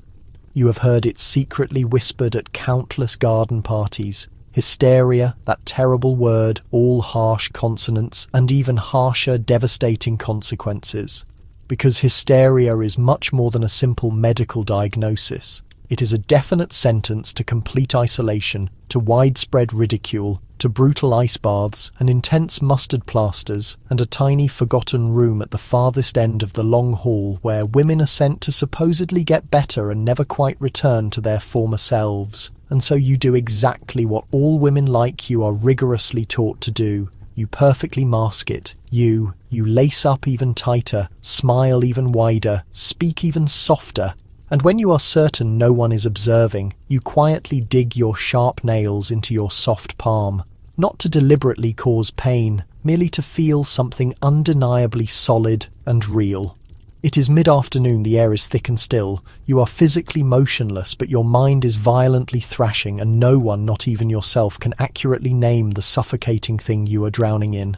By late afternoon, the initial dizziness morphs into something entirely different, a noticeable frantic fluttering in your chest cavity, as if a small, terrified bird is frantically beating against your fragile ribs. You slowly rise from the large chair, truly hoping that simple movement will alleviate the sensation, but the entire room seems to suddenly tilt ever so slightly. The detailed wallpaper feels uncomfortably close, the air intolerably heavy. Someone notices, inevitably. They always do. Mrs. Pembroke, who resides 3 blocks away and is currently visiting today, gasps with a kind of delighted horror. "Oh, my dear girl, you look terribly pale. Sit down, quickly now." And just like that sudden moment, you have become the unexpected main event of the entire afternoon. The quick-thinking maid rushes out to retrieve smelling salts. Aunt Margaret begins to fan you vigorously with a rolled-up copy of the Lady's Journal.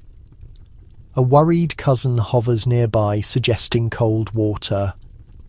It is not that they genuinely want you to be unwell, but your sudden faintness provides them with something active to do, something engaging to talk about later, something that makes them feel temporarily useful and important.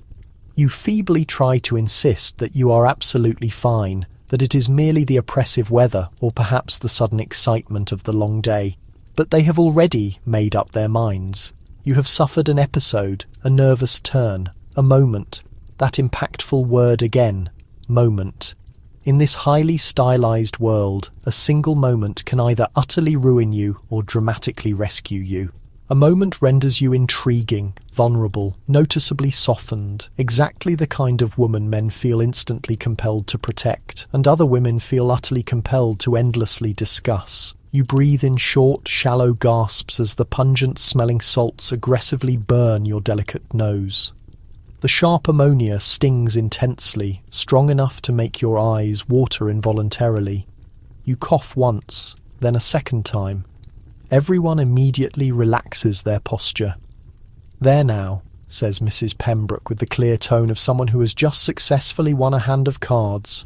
"All better, all better." 2 completely hollow words that mean absolutely nothing at all. They continue talking softly for a few more minutes, speaking quietly now, as if you might completely shatter if the surrounding conversation becomes too loud or sharp. You nod slightly, smile faintly, and accept the gracious offer of a dry biscuit. You are now officially considered delicate. That is a reputation that clings to you like damp, fragile lace. By tomorrow morning the story will have travelled far and wide. "Did you hear the terrible news?" poor thing nearly fainted yet again. Such profound nerves, such extreme sensitivity. Your name will gently hover in elegant parlours, paired constantly with flattering adjectives like sweet, frail and melancholic. You sip your lukewarm tea in total silence, already feeling yourself shrinking internally. But there is a second underlying truth humming beneath this delicate charade, a quieter, much crueler one.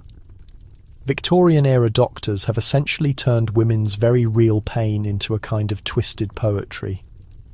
They label your sheer exhaustion a feminine temperament, your crippling migraines over excitement of the imagination, your sudden heart palpitations an excess of unmanageable emotion. They have even gone so far as to invent strange machines, small buzzing, whirring devices intended to relieve hysteria in their female patients. No one dares to call that outright madness, of course. That is simply treatment. You sit absolutely still, allowing the tea to become completely cold in your small gloved hand. You cannot quite decide what is truly worse, that you have become reduced to a simple symptom, or that you are expected to make that suffering look somehow beautiful and appealing. From this day forward, you will be routinely told to rest, not to walk too quickly, not to read too voraciously, not to allow your challenging thoughts to run completely wild, as if your active mind were merely a wild animal that must be constantly contained in a cage. But you know the undeniable truth. Your deeply personal thoughts are absolutely all you have left remaining, so you hold on to them tightly. Quietly, meticulously, you write them all down. In the tiny leather-bound notebook carefully hidden inside your writing desk, the one securely wrapped in ribbon and tied very tight. You will find secret defiance there, your invisible, powerful pulse. The next time someone politely says, "You poor dear, your nerves," you will simply nod your head, you will even offer them a polite thank you, but deep inside your mind you will vividly think of that small trapped bird in your chest. And you will smile slightly, because it is still alive and struggling, and so are you. Evening does not begin with the setting sun, but rather with billowing steam. You have successfully navigated through the long, agonizing hours of quiet, internal panic and soft, insidious judgments. Now it is time for the final grand illusion of restful repose. If you are fortunate, or perhaps unfortunate enough to be a member of the wealthiest social set, you are formally summoned for your meticulous evening routine. Your attentive maid enters the room, her arms full of warm, soft towels and delicate glass bottles filled with mysterious aromatic liquids. The air quickly fills with the smell of lavender water, sharp ammonia, and just the faintest underlying trace of raw desperation. You sit rigidly in front of the ornate dressing mirror. She begins methodically with your elaborate hair, meticulously brushing out the tight curls, carefully retwisting the intricate plaits, gently teasing the countless pins, free from your extremely tender scalp. You wince quietly, only one single time. She expertly pretends not to have noticed anything at all. Then comes the essential face cleansing. Not simple soap, not anything remotely uncomplicated. Instead, thick, cold cream composed of whale oil, a toner with a high alcohol content and astringent qualities. Rose scent if fortune allows. But a few homes rely on something stronger, like mercury. That's right, mercury. Just the smallest measure. Dabs in a cream rubbed in to whiten the complexion.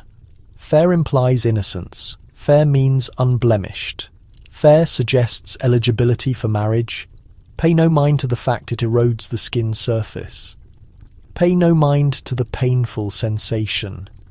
Your cheeks must not glow, they need to softly shine. Therefore you apply it. Not from vanity, but because your entire worth may hinge on how transparent the skin over your cheekbone looks by the light of a lamp. At the evening meal, your lashes are darkened. Not with cosmetic pigment, which hasn't been created yet, but with lamp soot, a fine ash mixed with a little moisture from your mouth, put on with a fingertip, gently. Your lips, compressed, not coloured. That would invite disapproval. but a quick, hidden pinch before entering the parlour gives them just enough hue to imply vitality, not deprivation. Your dress for the hours ahead is already prepared on the bed. Structured silk, cut low at the neck, but respectable. The sort of garment that hints at fortune without broadcasting desire. You slide into it with established ease. The attendant secures the hooks, climbing your back. You stretch your arms just enough to sense the tight binding of cloth along your spine. Your self-assurance in place, altered. By the time you descend the staircase for supper, you are an entirely different being. The faint girl with a racing pulse and dizzy spells is gone. In her place stands an apparition, calm, composed, perfumed, subtly glistening with light oil and fine powder. You glide into the sitting room as though you have never experienced a moment of strain. That is the expectation, because this is the hour when women are meant to be decoration. You will not pour the beverage, you will not serve the dishes, you will not begin the discussion. You will, however, contribute ambiance. You will smile with just the proper mix of mystery and restraint. You will laugh politely when one of the older gentlemen incorrectly quotes a poet. You will tilt your head when someone mentions the sovereign's recent health. And you will withstand the silent looks, the ones that examine your collarbone like an unseen restraint, the ones that assess your endowment. Behind gentle eyes, you are not present to consume. You are here to be observed. The dining area brightens with gaslight. The air is warm with rich food aromas and polished tableware, but your appetite is nowhere to be found. You sit in your assigned spot, hands resting lightly near your flatware, posture erect, like you were taught since childhood. A gentleman to your right asks your opinion of the recent weather. You reply it has been mild, but the plants require rain. He nods and does not recall your identity. Across the table, someone mentions a new production in the city. You have knowledge of it from the periodicals. You know the lead actress, you know the scandal, but you offer no comment unless prompted. A woman who expresses her views on theatrical matters may soon be suspected of possessing opinions on governmental affairs, and that, naturally, would be unsuitable. So instead you offer a slight grin and inquire about his animals. He speaks for 10 minutes. You slice your meal into small, careful pieces and pretend to masticate them. You do not empty the plate. You never do, because dining, like everything else, is a display. Too little, and you appear delicate. Too much, and you seem uncouth. And if you accidentally mark your bodice with pan drippings, well, you may as well propose to yourself because no one else will. The lights dim slightly. You feel a pressure building behind your eyes, but you maintain your smile. One of the elderly ladies farther down the table has used too much rice flour. It collects in the wrinkles beside her mouth, and someone murmurs about it behind a stemmed glass. A servant briefly stumbles while presenting the seafood. No one acknowledges her. You all pretend it did not occur, because the dinner is an act, and the illusion must be maintained. Especially the illusion that the women at this table are not exerting effort. Yet you are. You are calculating your every motion, your every utterance. You laugh where appropriate, sip sparingly, nod encouragingly, and answer queries with a kind of refined neutrality.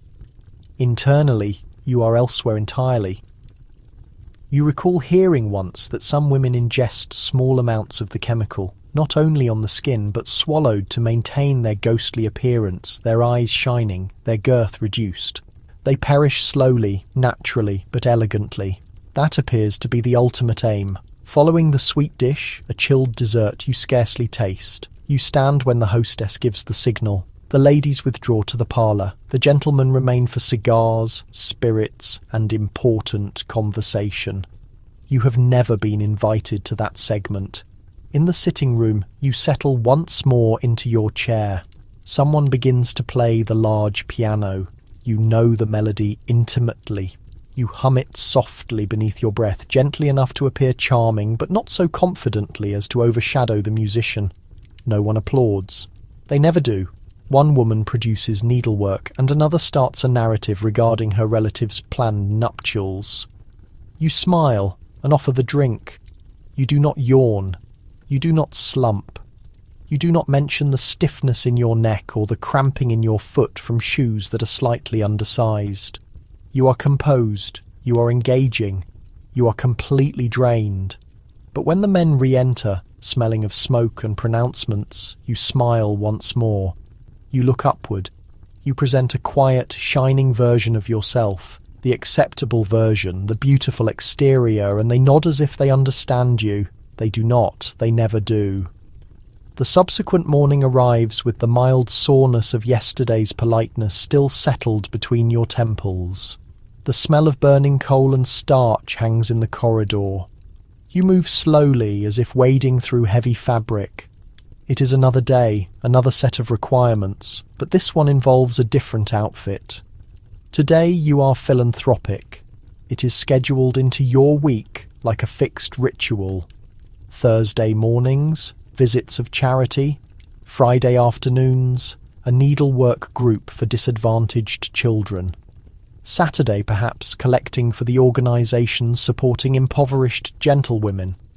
The names change. The hardship persists. You dress modestly but suitably because presentation is part of the virtue. No silk today, too worldly. No jewels, too proud. You select a simple walking gown with a plain cap and hand coverings that have been cleaned, not new. Your attendant approves. You look appropriately benevolent. Benevolence, after all, is also an enactment. You step into the carriage, holding a bundle of cookies and used garments. You're en route to perform good deeds. The road outside smells of wet paving stones and horse waste. You try not to inhale too deeply as the carriage moves toward the less affluent neighbourhood. The air there is distinct, denser, heavier, full of smoke from thousands of chimneys and the odour of bread that is never quite fully cooked. Shoeless children rush between vehicles. Women with scarves pulled tight around their heads transport buckets of water up never-ending stairways. You glance through the window, careful not to stare. Your soul aches, but you remind yourself this visit matters. You're bringing hope. You arrive at a mission house operated by the Female Benevolent Society. Inside it smells of cleaning products and desperation. Other women from your social sphere are already present, standing in small clusters, like flowers in a barren landscape.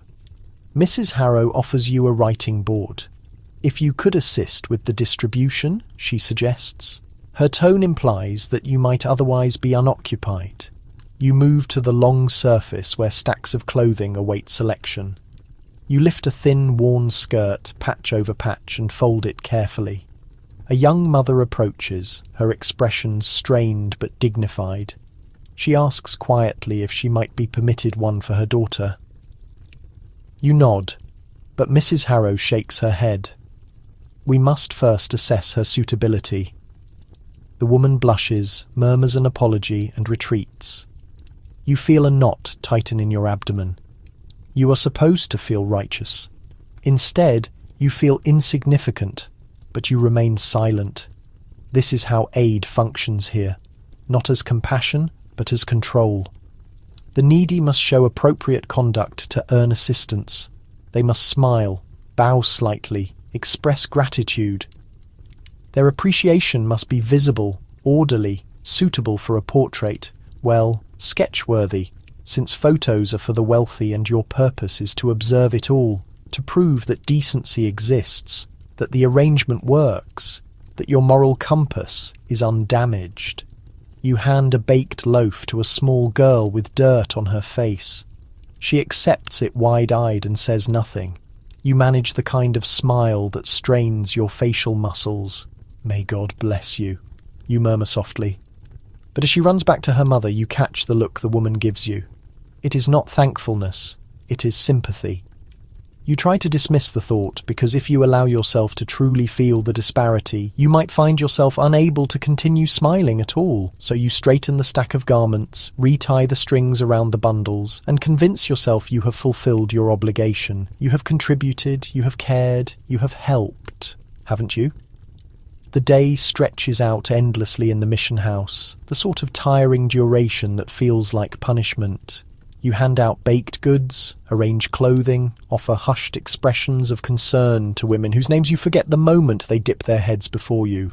The other ladies chat softly about music events and cooking instructions. The word privation never leaves anyone's mouth. When the containers are finally empty, the atmosphere feels less constrained, not because the task is completed, but because the exhibition is over.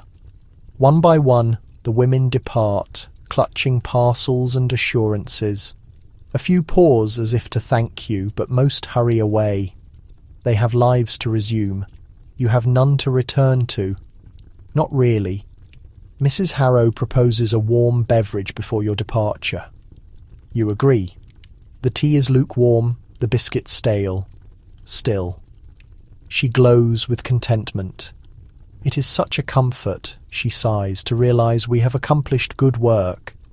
You nod, glancing at your own reflection in the moisture-covered pane. You look virtuous, valuable, redeemed, but you cannot shake the sense that something is profoundly wrong with this style of kindness, this quiet, refined craving for others' misery. The reality is, charity has become a diversion, a substitute for meaning. The same way sewing fills empty hours, benevolence fills empty purpose. The disadvantaged are simply characters in your story of righteousness. They appear, they suffer, they offer thanks, they disappear. On the carriage journey back, the city becomes a blur of smokestacks, dirt-smeared facades, thin faces at windows. You imagine for a brief moment stepping out into that other existence, walking until your footwear gives way, living without mirrors or social graces, just breathing without being watched. But then the thought fades, suppressed beneath layers of expensive material and responsibility. You arrive home just before the sun sets. The residence smells faintly of wax polish and flowers. The attendant takes your heavy outer garment. You should feel successful. Instead, you feel like you have just returned from a theatrical production in which everyone performed their role too flawlessly. Upstairs in your small writing area, you open your personal notebook. You intend to quickly record your observations. Something about the nobility of service, perhaps a citation about faith-based empathy. But your writing hand pauses. The words that appear are not devotional, they are questions. What if benevolence were silent and unobserved? What if assistance required no spectators? What if charity were not a divide between social classes, but a common ground? You shut the notebook quickly. Unsafe ideas, these. Better to keep them private. Better to be seen as kind than to risk being seen as peculiar. Downstairs, the dinner bell rings. Food is prepared. You smooth your clothing, check your appearance, and descend the steps with perfect grace. You will smile when asked about your day. You will say the poor are grateful. You will say it felt good to contribute, because that is the expectation. That is what is safe. And later, when the house becomes quiet and everyone is sleeping, you will sit by the window and think of the woman's gaze, the one who showed you pity, the one who saw through the fine lace, the one who understood that good deeds performed for display are not goodness at all, but self-absorption disguised as virtue. You will not forget her. Not tonight. Not ever. Night has descended over the city and the streetlights flicker dimly against the moist window glass. You have changed into your formal evening attire, the one that constricts a little more around your ribs, though you barely notice now. You have been trained not to.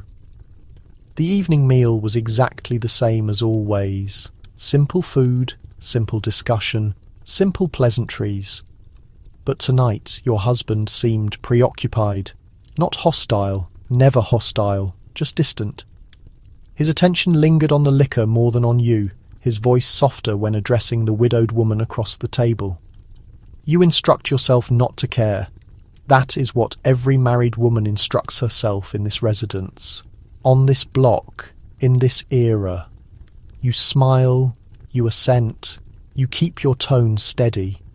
After all, your purpose now is stability, appearances, respectability, and affection, if it ever existed, is a private matter, intended to be a memory, not an expectation. Later, when you go to your private dressing area, you unpin your hair and look at the reflection. There you are, still young enough to be noticed, but not so young as to be overlooked. You touch your cheek, still smooth beneath the light, and wonder when this quiet weariness began, the kind you wear like an undergarment. No one sees it. You recall your wedding morning, the ringing bells, the fine silk, the excitement of entering a carriage with flowers at your feet. You recall believing this was the beginning of everything. You were correct in a way. It was the beginning of learning exactly how confined a life could be when shared with someone who never inquired about your ambitions. You did not anticipate romance would last indefinitely. No one does. But you thought companionship might. A partner who reads nearby, who listens, who truly sees you. Instead, he looks beyond you, past you, towards the smoke coiling from his cigarette. You have learned not to ask about things. Wives in this society do not. When a man stays out late at his club, you are expected to be relieved he is among his peers. When he departs the city for business, you are to wave from the entrance, a smile on your face, a cloth in your hand. When he comes back, smelling faintly of a scent that is not yours, you simply ask, "Was your journey agreeable?" No one speaks of it, but every woman understands. Unfaithfulness is like the mist. It drifts in, seeps through tiny openings, and remains even after the warmth returns. It is not scandalous unless someone discusses it. Silence maintains respectability. There are women who deliberately ignore it, and women who lose their sanity trying not to. You are situated between the two extremes. You write in your personal journal instead. Never names, never dates, just terms like hollowness, aching, coldness. And sometimes, when you feel brave, I long for my former self. You once considered speaking to the physician. Not concerning your spouse, of course, but about your inability to sleep, your fatigue, the constant dull greyness that never quite disappears. He would have recommended rest, perhaps a change of scenery, possibly a women's tonic with liquor and a sedative, the cure for everything and nothing. But you did not go because deep down you already know what ails you. It is not nerves, it is not frailty. It is the gradual disappearance of a self that was never permitted to truly exist. You extinguish the light next to the mirror and stand in the silence. In another bedroom, your husband breathes heavily. You wonder if he dreams of anything you do. You dream of open air, of spontaneous laughter, of waking one morning and feeling completely, wonderfully real. You remain awake longer than you should, the ceiling above you dark and vast. The clock ticks like a heartbeat, quiet but persistent. Each sound seems to measure something. Your tolerance, your stillness, your existence. You turn onto your side and watch the faint light from the hallway extend across the rug. The house is quiet except for the low sound of the pipes, and the distant sound of glass from the reception room, where your husband sometimes finishes his drink alone.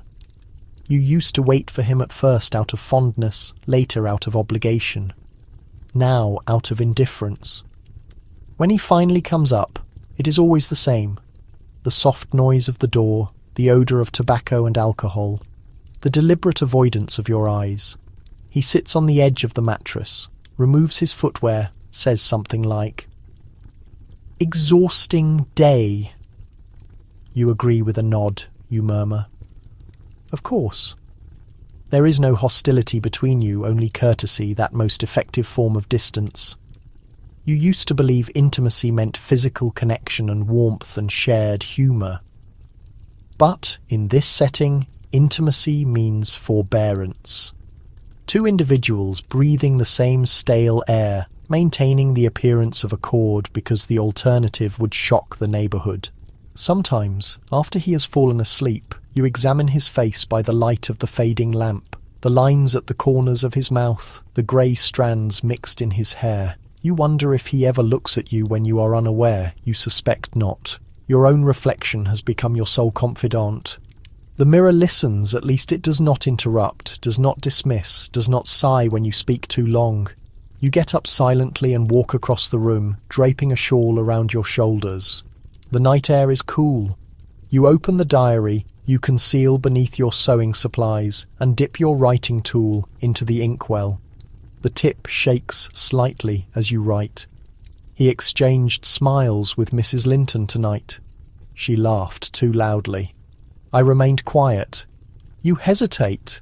You look intently at the ink soaking into the pages. You strike the line out. Then you write again. I remained quiet because no one pays attention. You close the book. You never write your identity. It is safer that way. Safer to let the thoughts drift, unowned, as if another person had recorded them. You think about the other married women.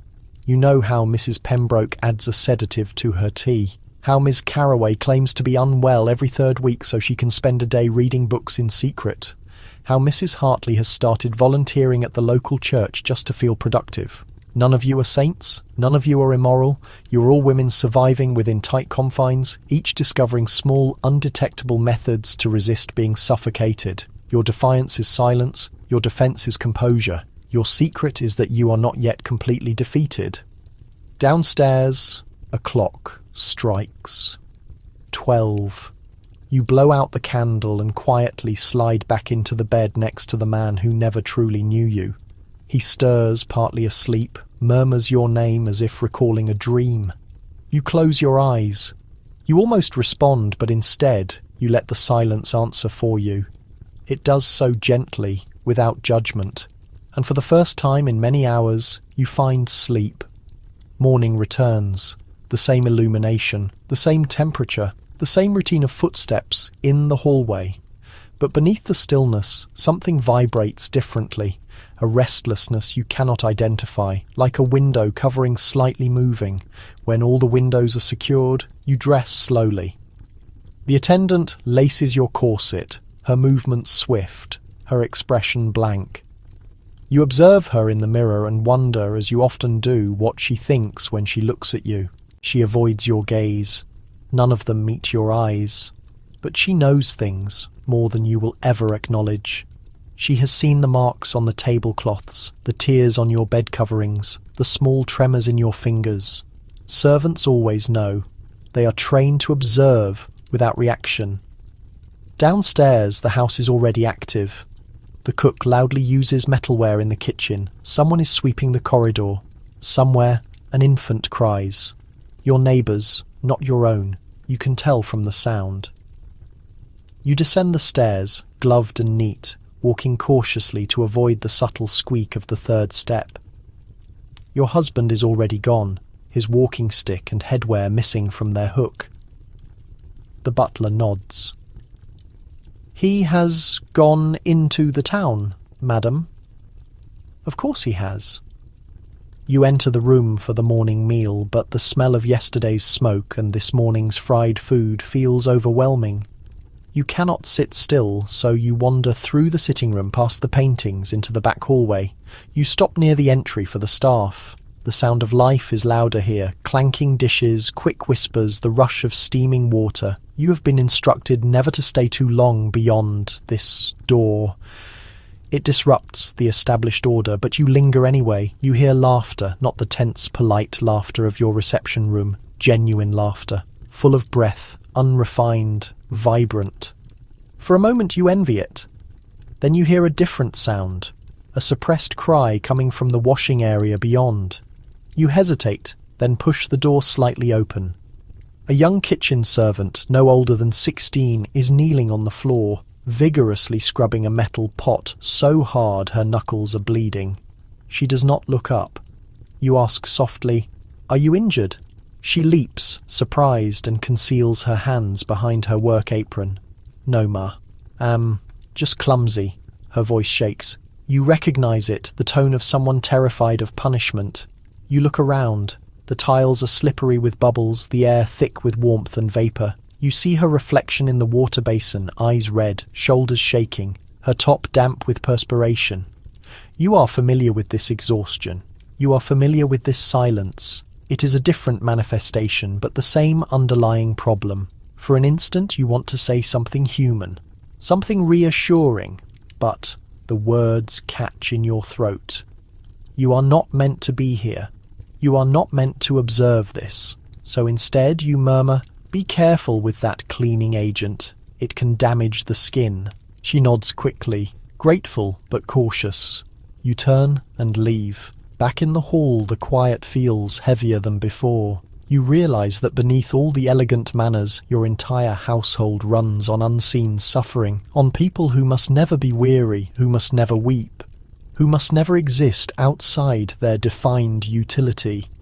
And you are one of them too. Your clothing is finer, your hands smoother, but you are no more liberated than the girl in the scullery. Both of you are trapped by expectation, one of labour, one of decorum, both penalised for deviating from the role. You stand there, heart beating faintly, until the butler appears at the end of the hall. He bows. "Madam, the fuel delivery has arrived." And just like that, the moment passes. You nod, smile, return to the drawing room.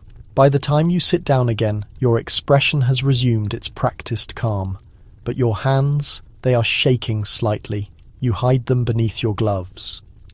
The day unfolds in perfect, stifling routine. The servants hurry, the bell rings, the house buzzes like a large mechanism wound too tightly. And you, the mistress of it all, are its quiet balance point, polished, essential. You spend an hour sorting correspondence, another answering none of it. You walk the length of the sitting room once, twice, again. You reposition the window drapes, though the light was fine. It is not the fabric that is the issue. It is the stillness. Something in the air feels wounded. You think of the girl in the scullery, her injured hands, the way she hid her distress, as if it were a disgrace.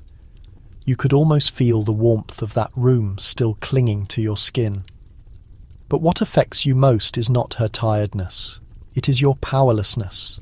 You had every authority except the only one that mattered to effect any change. You try to push the thought away.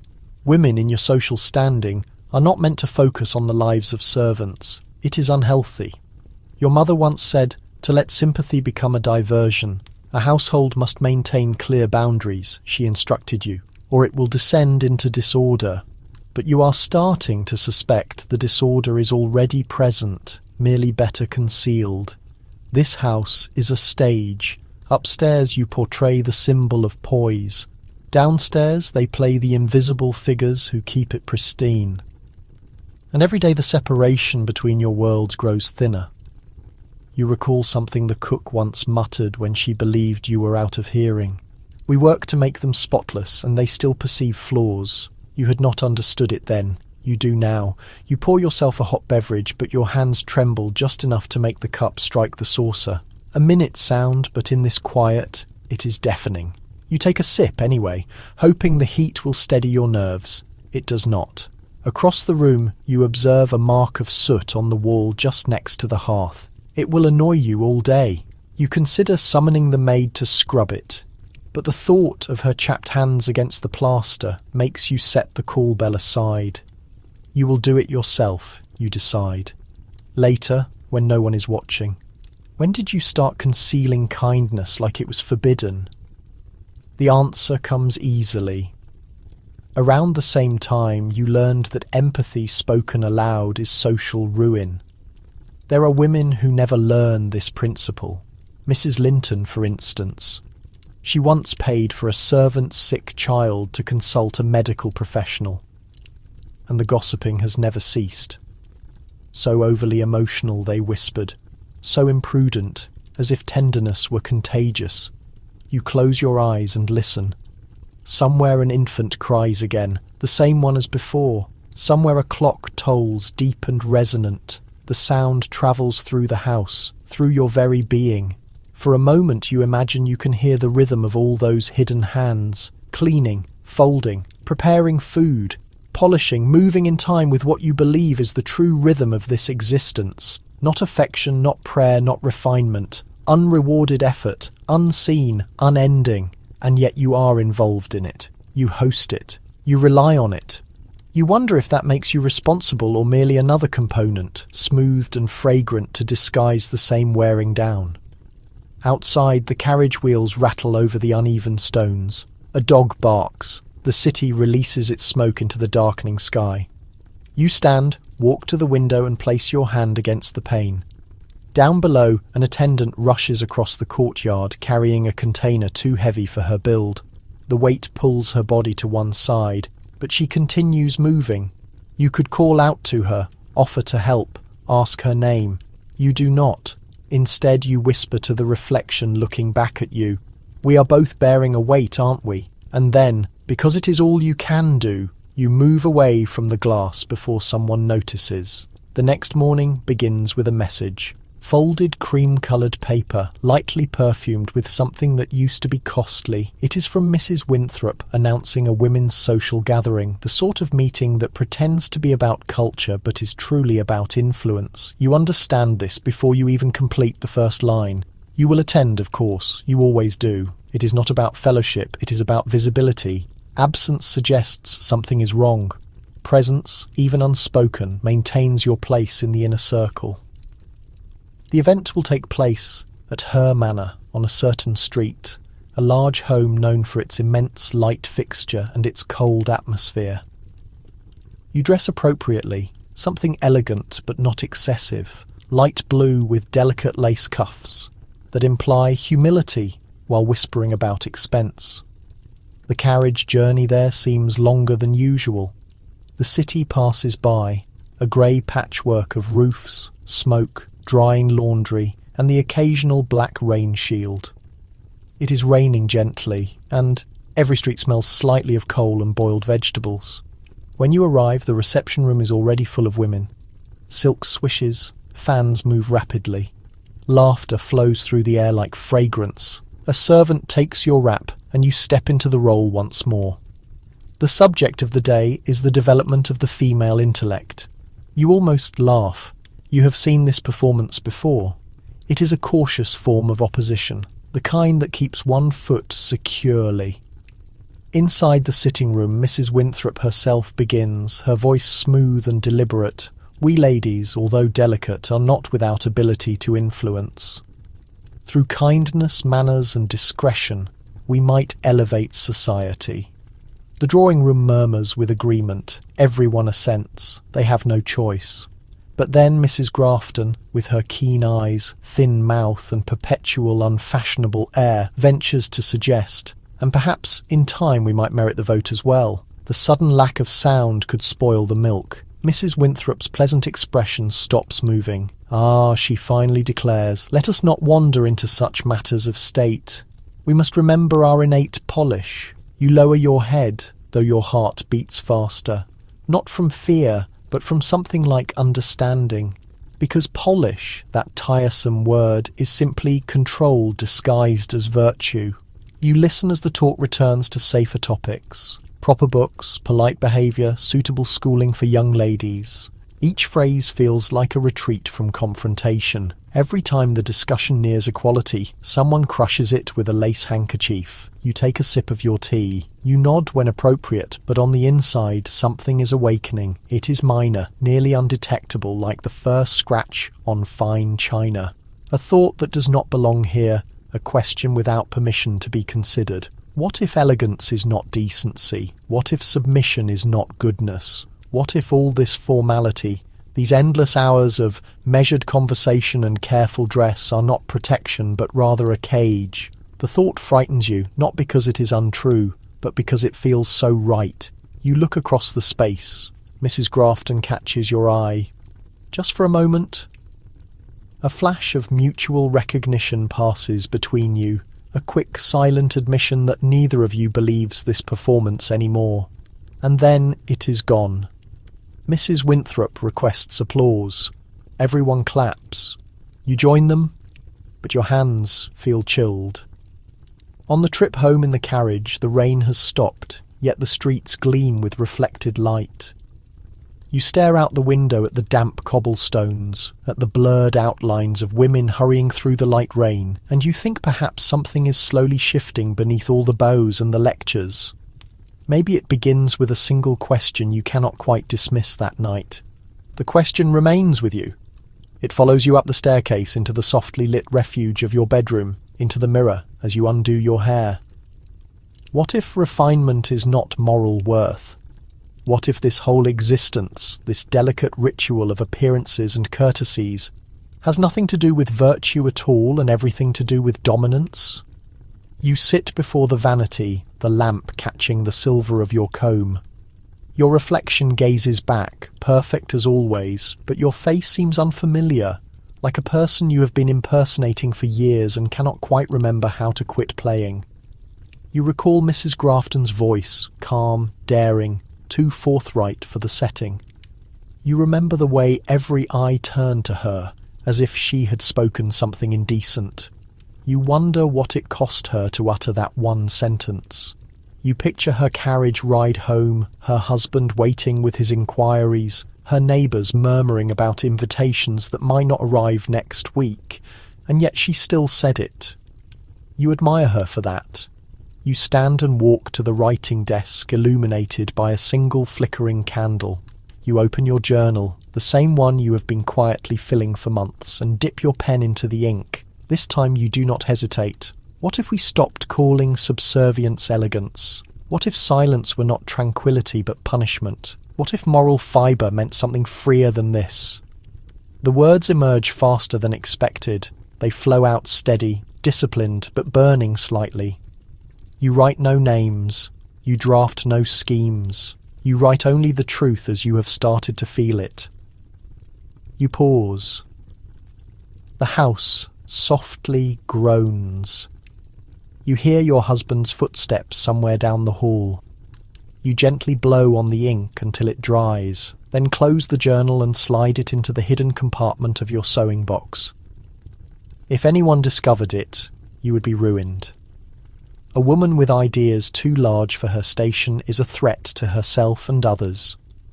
You would be dismissed as imaginative, overwrought, unhappy, whatever term makes them most comfortable. You smile at the ridiculousness of it. The same society that praises a woman for embroidering flowers on cloth fears her if she dares to write a sentence. Instead, you stand and cross to the window. The city outside softly hums, gas lamps glowing through the mist. Somewhere beyond the roofs, a train whistles, a reminder that the world is in motion, even if your own life feels stalled. You lean your forehead against the cool glass and breathe deeply. It is terrifying, this change within you, but it is also exhilarating, like waking from a dream you did not realise you were having.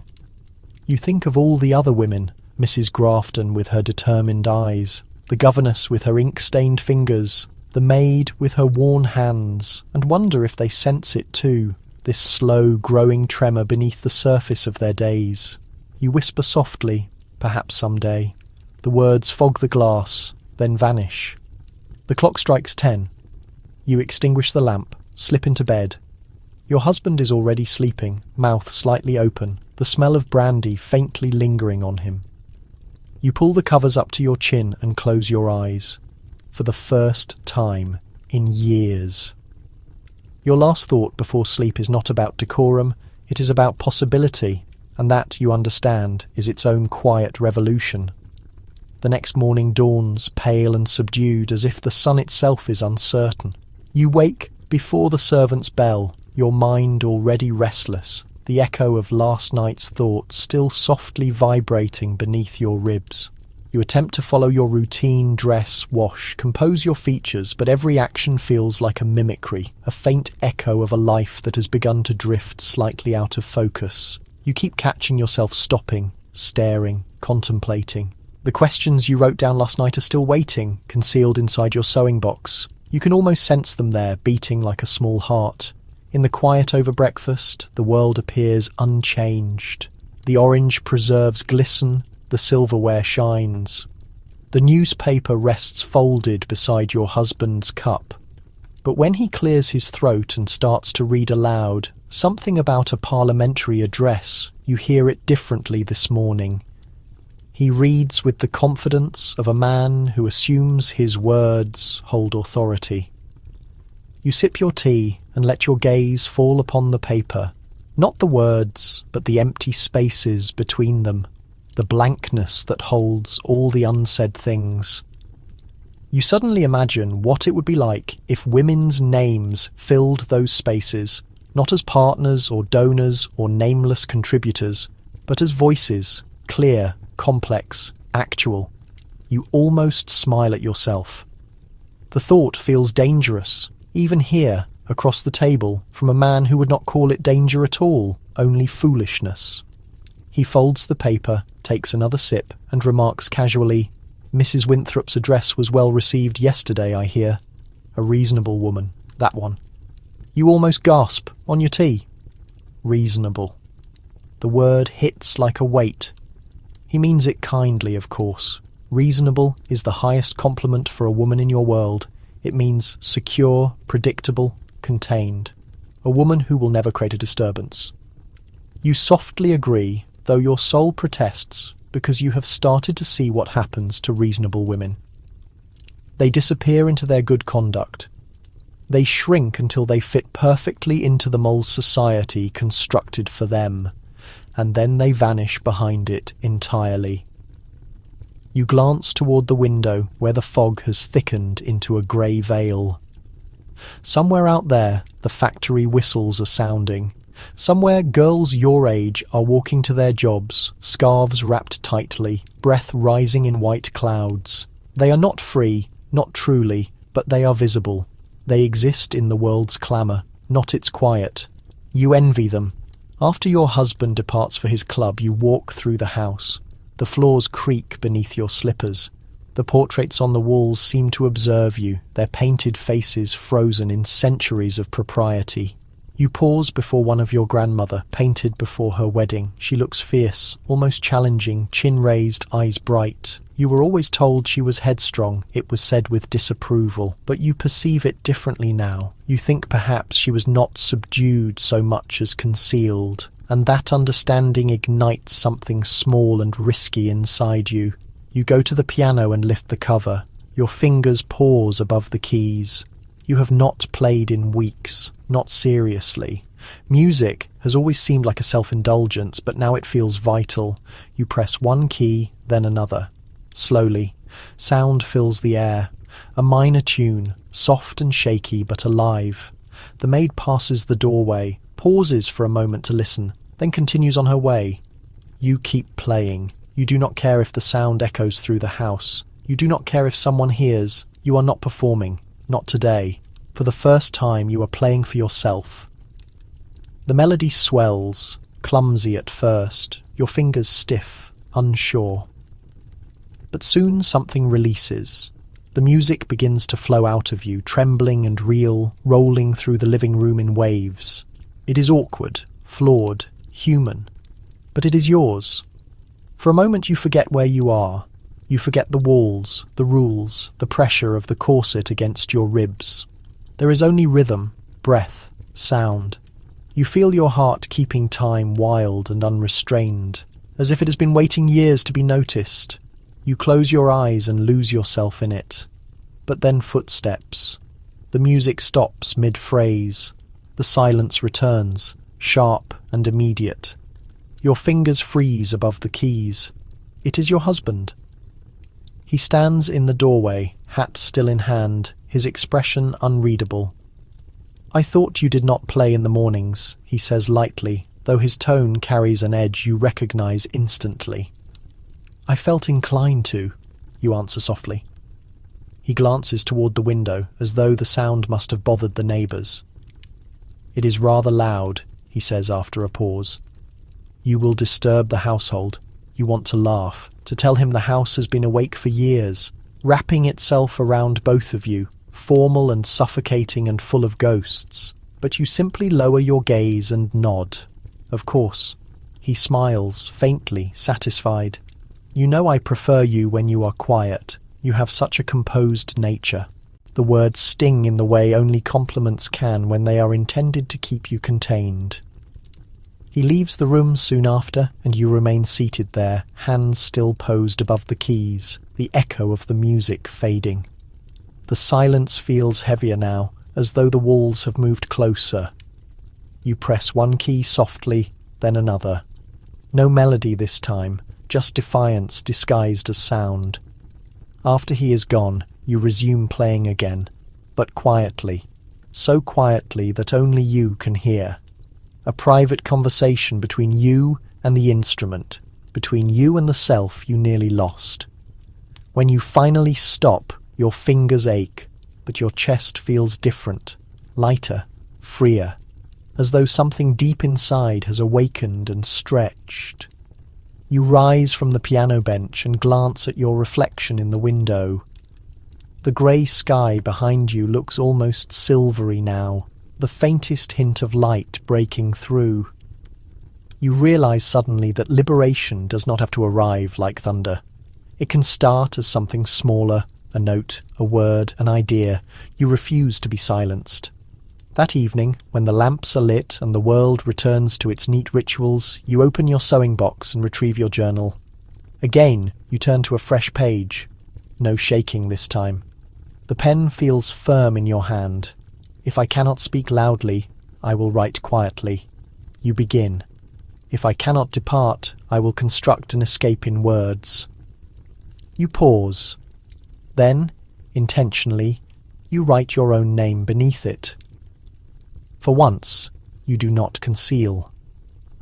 You close the journal, slide it beneath your pillow and sit in the tranquility that follows the faint aroma of ink, the echo of distant rain, the lingering resonance of music in the air. All of it. The sound, the silence, the longing feels different now. Not smaller, not unending, just alive. You smile. It is not a polite smile, not rehearsed, not proper. It is genuine. And though the world around you has not changed, you have. The days that follow feel different, not in a way that others would perceive, but in a way that you do. The air tastes crisper.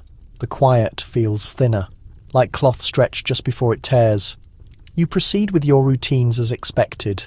Visits, letters, embroidery gatherings. But beneath every movement vibrates a new awareness, a secret rhythm no one else seems to hear. It is like walking through the same rooms, but suddenly noticing every locked door. Your husband does not detect the change. How could he? The revolt you have begun is invisible. You still smile, still nod, still perform your role flawlessly. But every word you write now, every thought you refuse to quell, feels like a tiny flame, a spark in a paper house. This morning, while he discusses business with a visitor in the study, you slip upstairs with your journal. The servants are preoccupied. No one stops you. You close the door to your sitting room and open the window wide. The cold air rushes in, bringing with it the distant sound of carriage wheels and street vendors calling out prices. Life, real and unpolished. You dip your pen and begin to write again, not merely thoughts this time, but sentences that move, that dare to argue. It cannot be virtue to eliminate oneself. It cannot be peace to live unseen. We call it grace because we have no other word for obedience, dressed in satin. You pause, listening. Nothing. No footsteps, no knocking, only the quiet scratch of your pen. You continue writing. You think about Mrs. Grafton again, the bravery in her composure, the way she looked at you across that crowded room, as if she truly saw you for the first time. You wonder how many other women are concealing journals like yours, scattered throughout the city, filled with words too dangerous to utter aloud. You imagine them hidden inside sewing baskets, tucked behind prayer books, slipped between recipe cards. Ideas disguised as obligation, hope disguised as custom. Perhaps you are not alone. Perhaps none of you are. You write faster now, ink smudging your fingers. You do not care. If the world will not let us speak, we will whisper.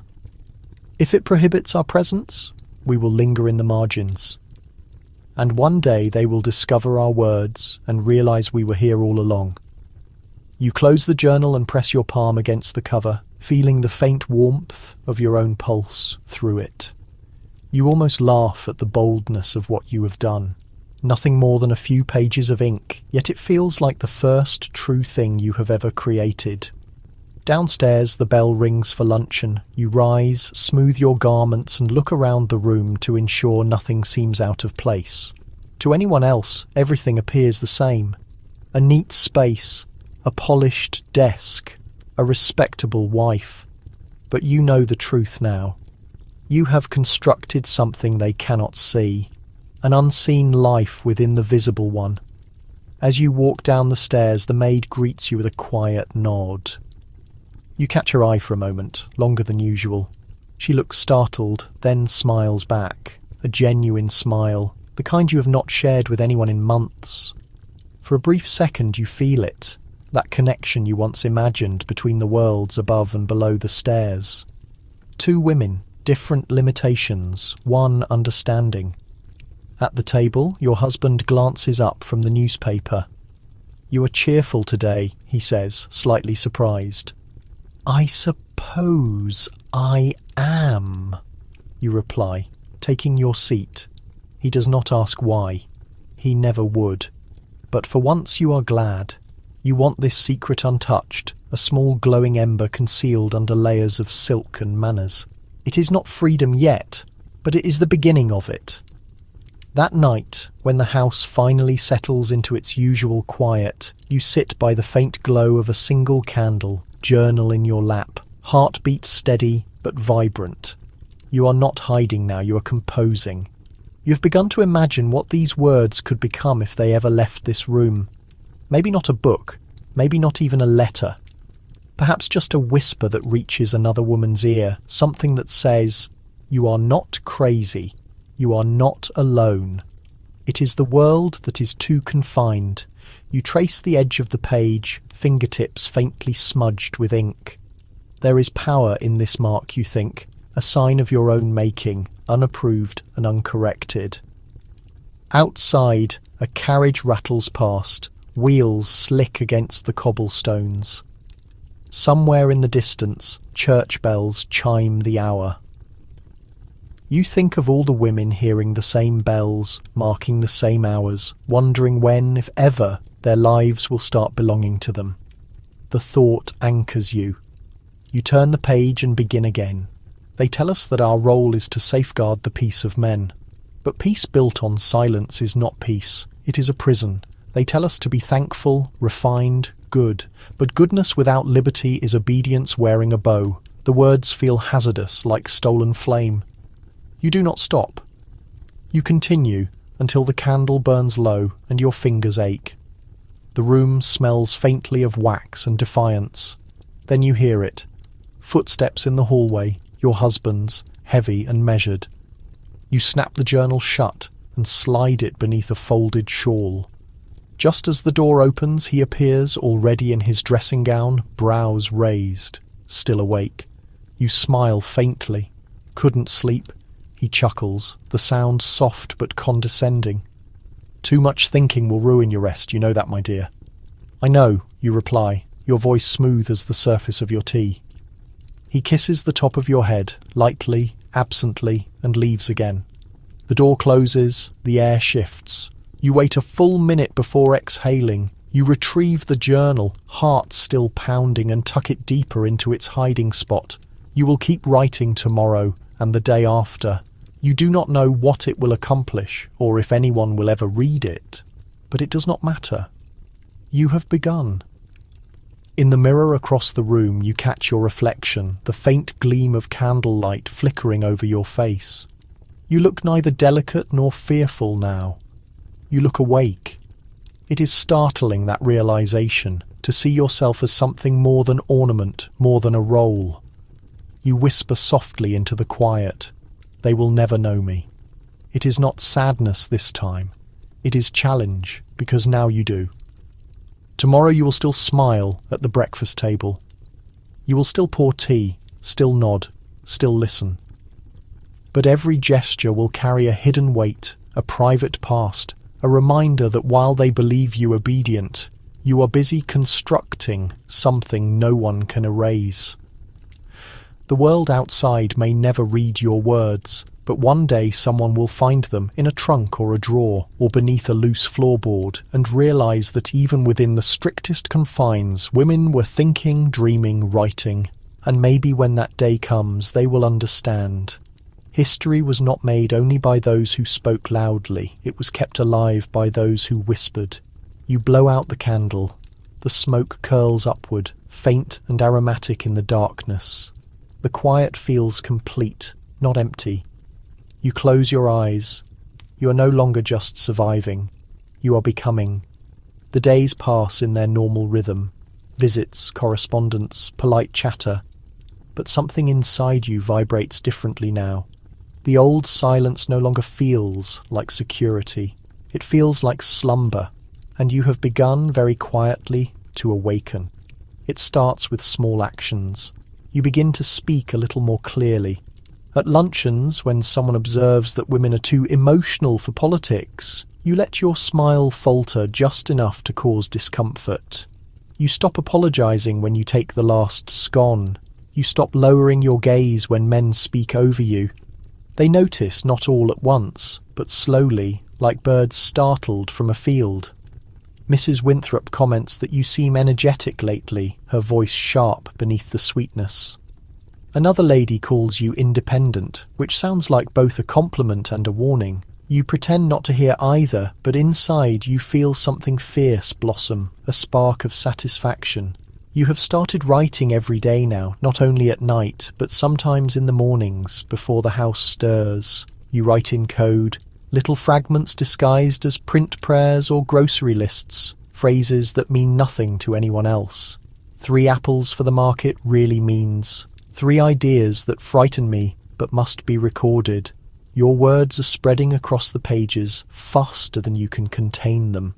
Sometimes they frighten you, sometimes they steady you. Always they remind you that you exist. One afternoon, Mrs. Grafton calls unexpectedly. The maid announces her with a note of surprise. You haven't seen her since the advancement of the female mind meeting, where she nearly incited a rebellion with one sentence. She enters your drawing room with calm confidence, rain still beading on her cloak.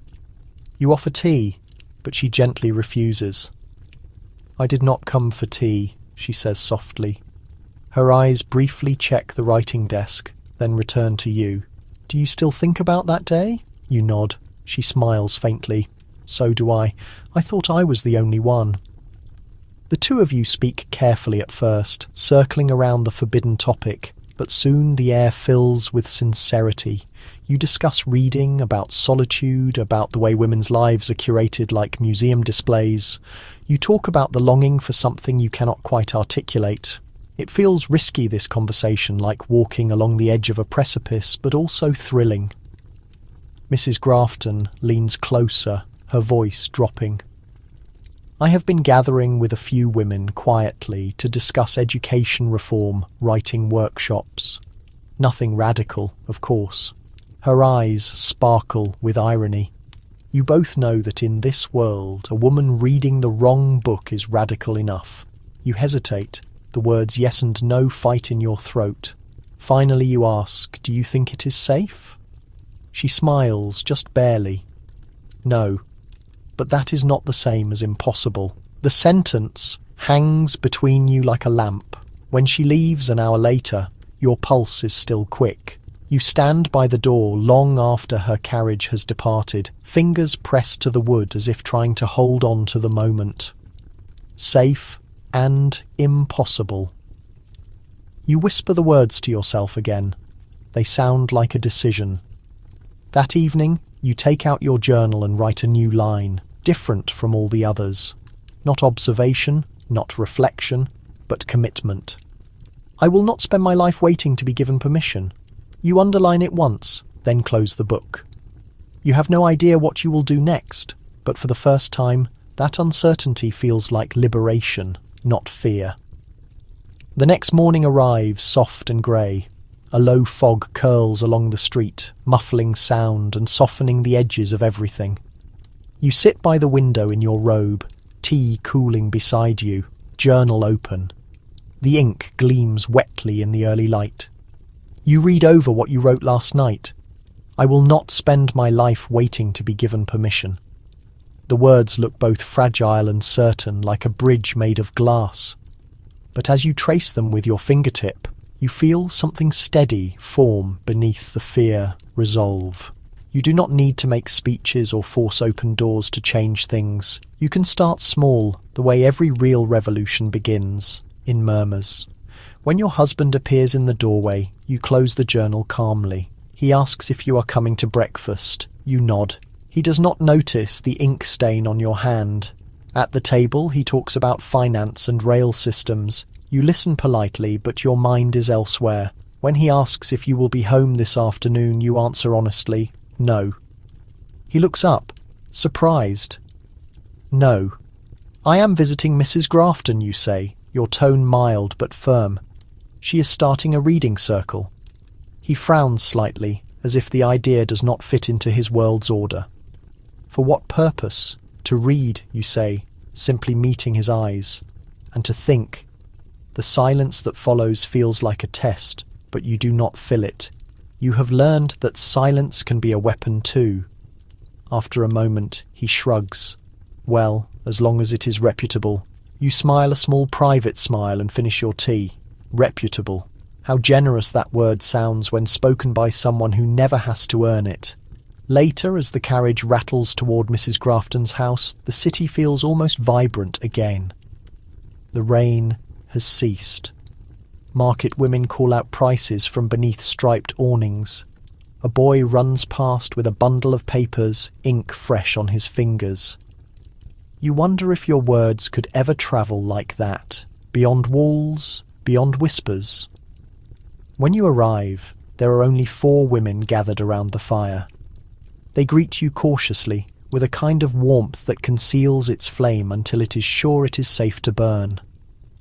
On the table before them lie books, some poems, some essays, one well-worn copy of A Vindication of the Rights of Woman.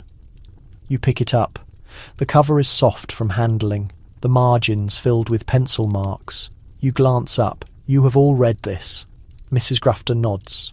We are reading it again. You sit. You open the book.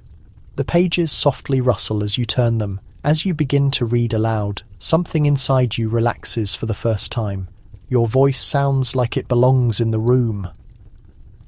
The others listen, not as though you are violating a rule, but as though you are joining a choir that has been waiting centuries to be heard. You do not know what will come of this. Perhaps nothing, perhaps everything, but you can feel it, the world shifting by increments, one woman's breath at a time. Later that evening, when you return home, you open your journal once more. You write slowly, deliberately, savouring the words. Today I spoke without asking permission, and the sky did not fall.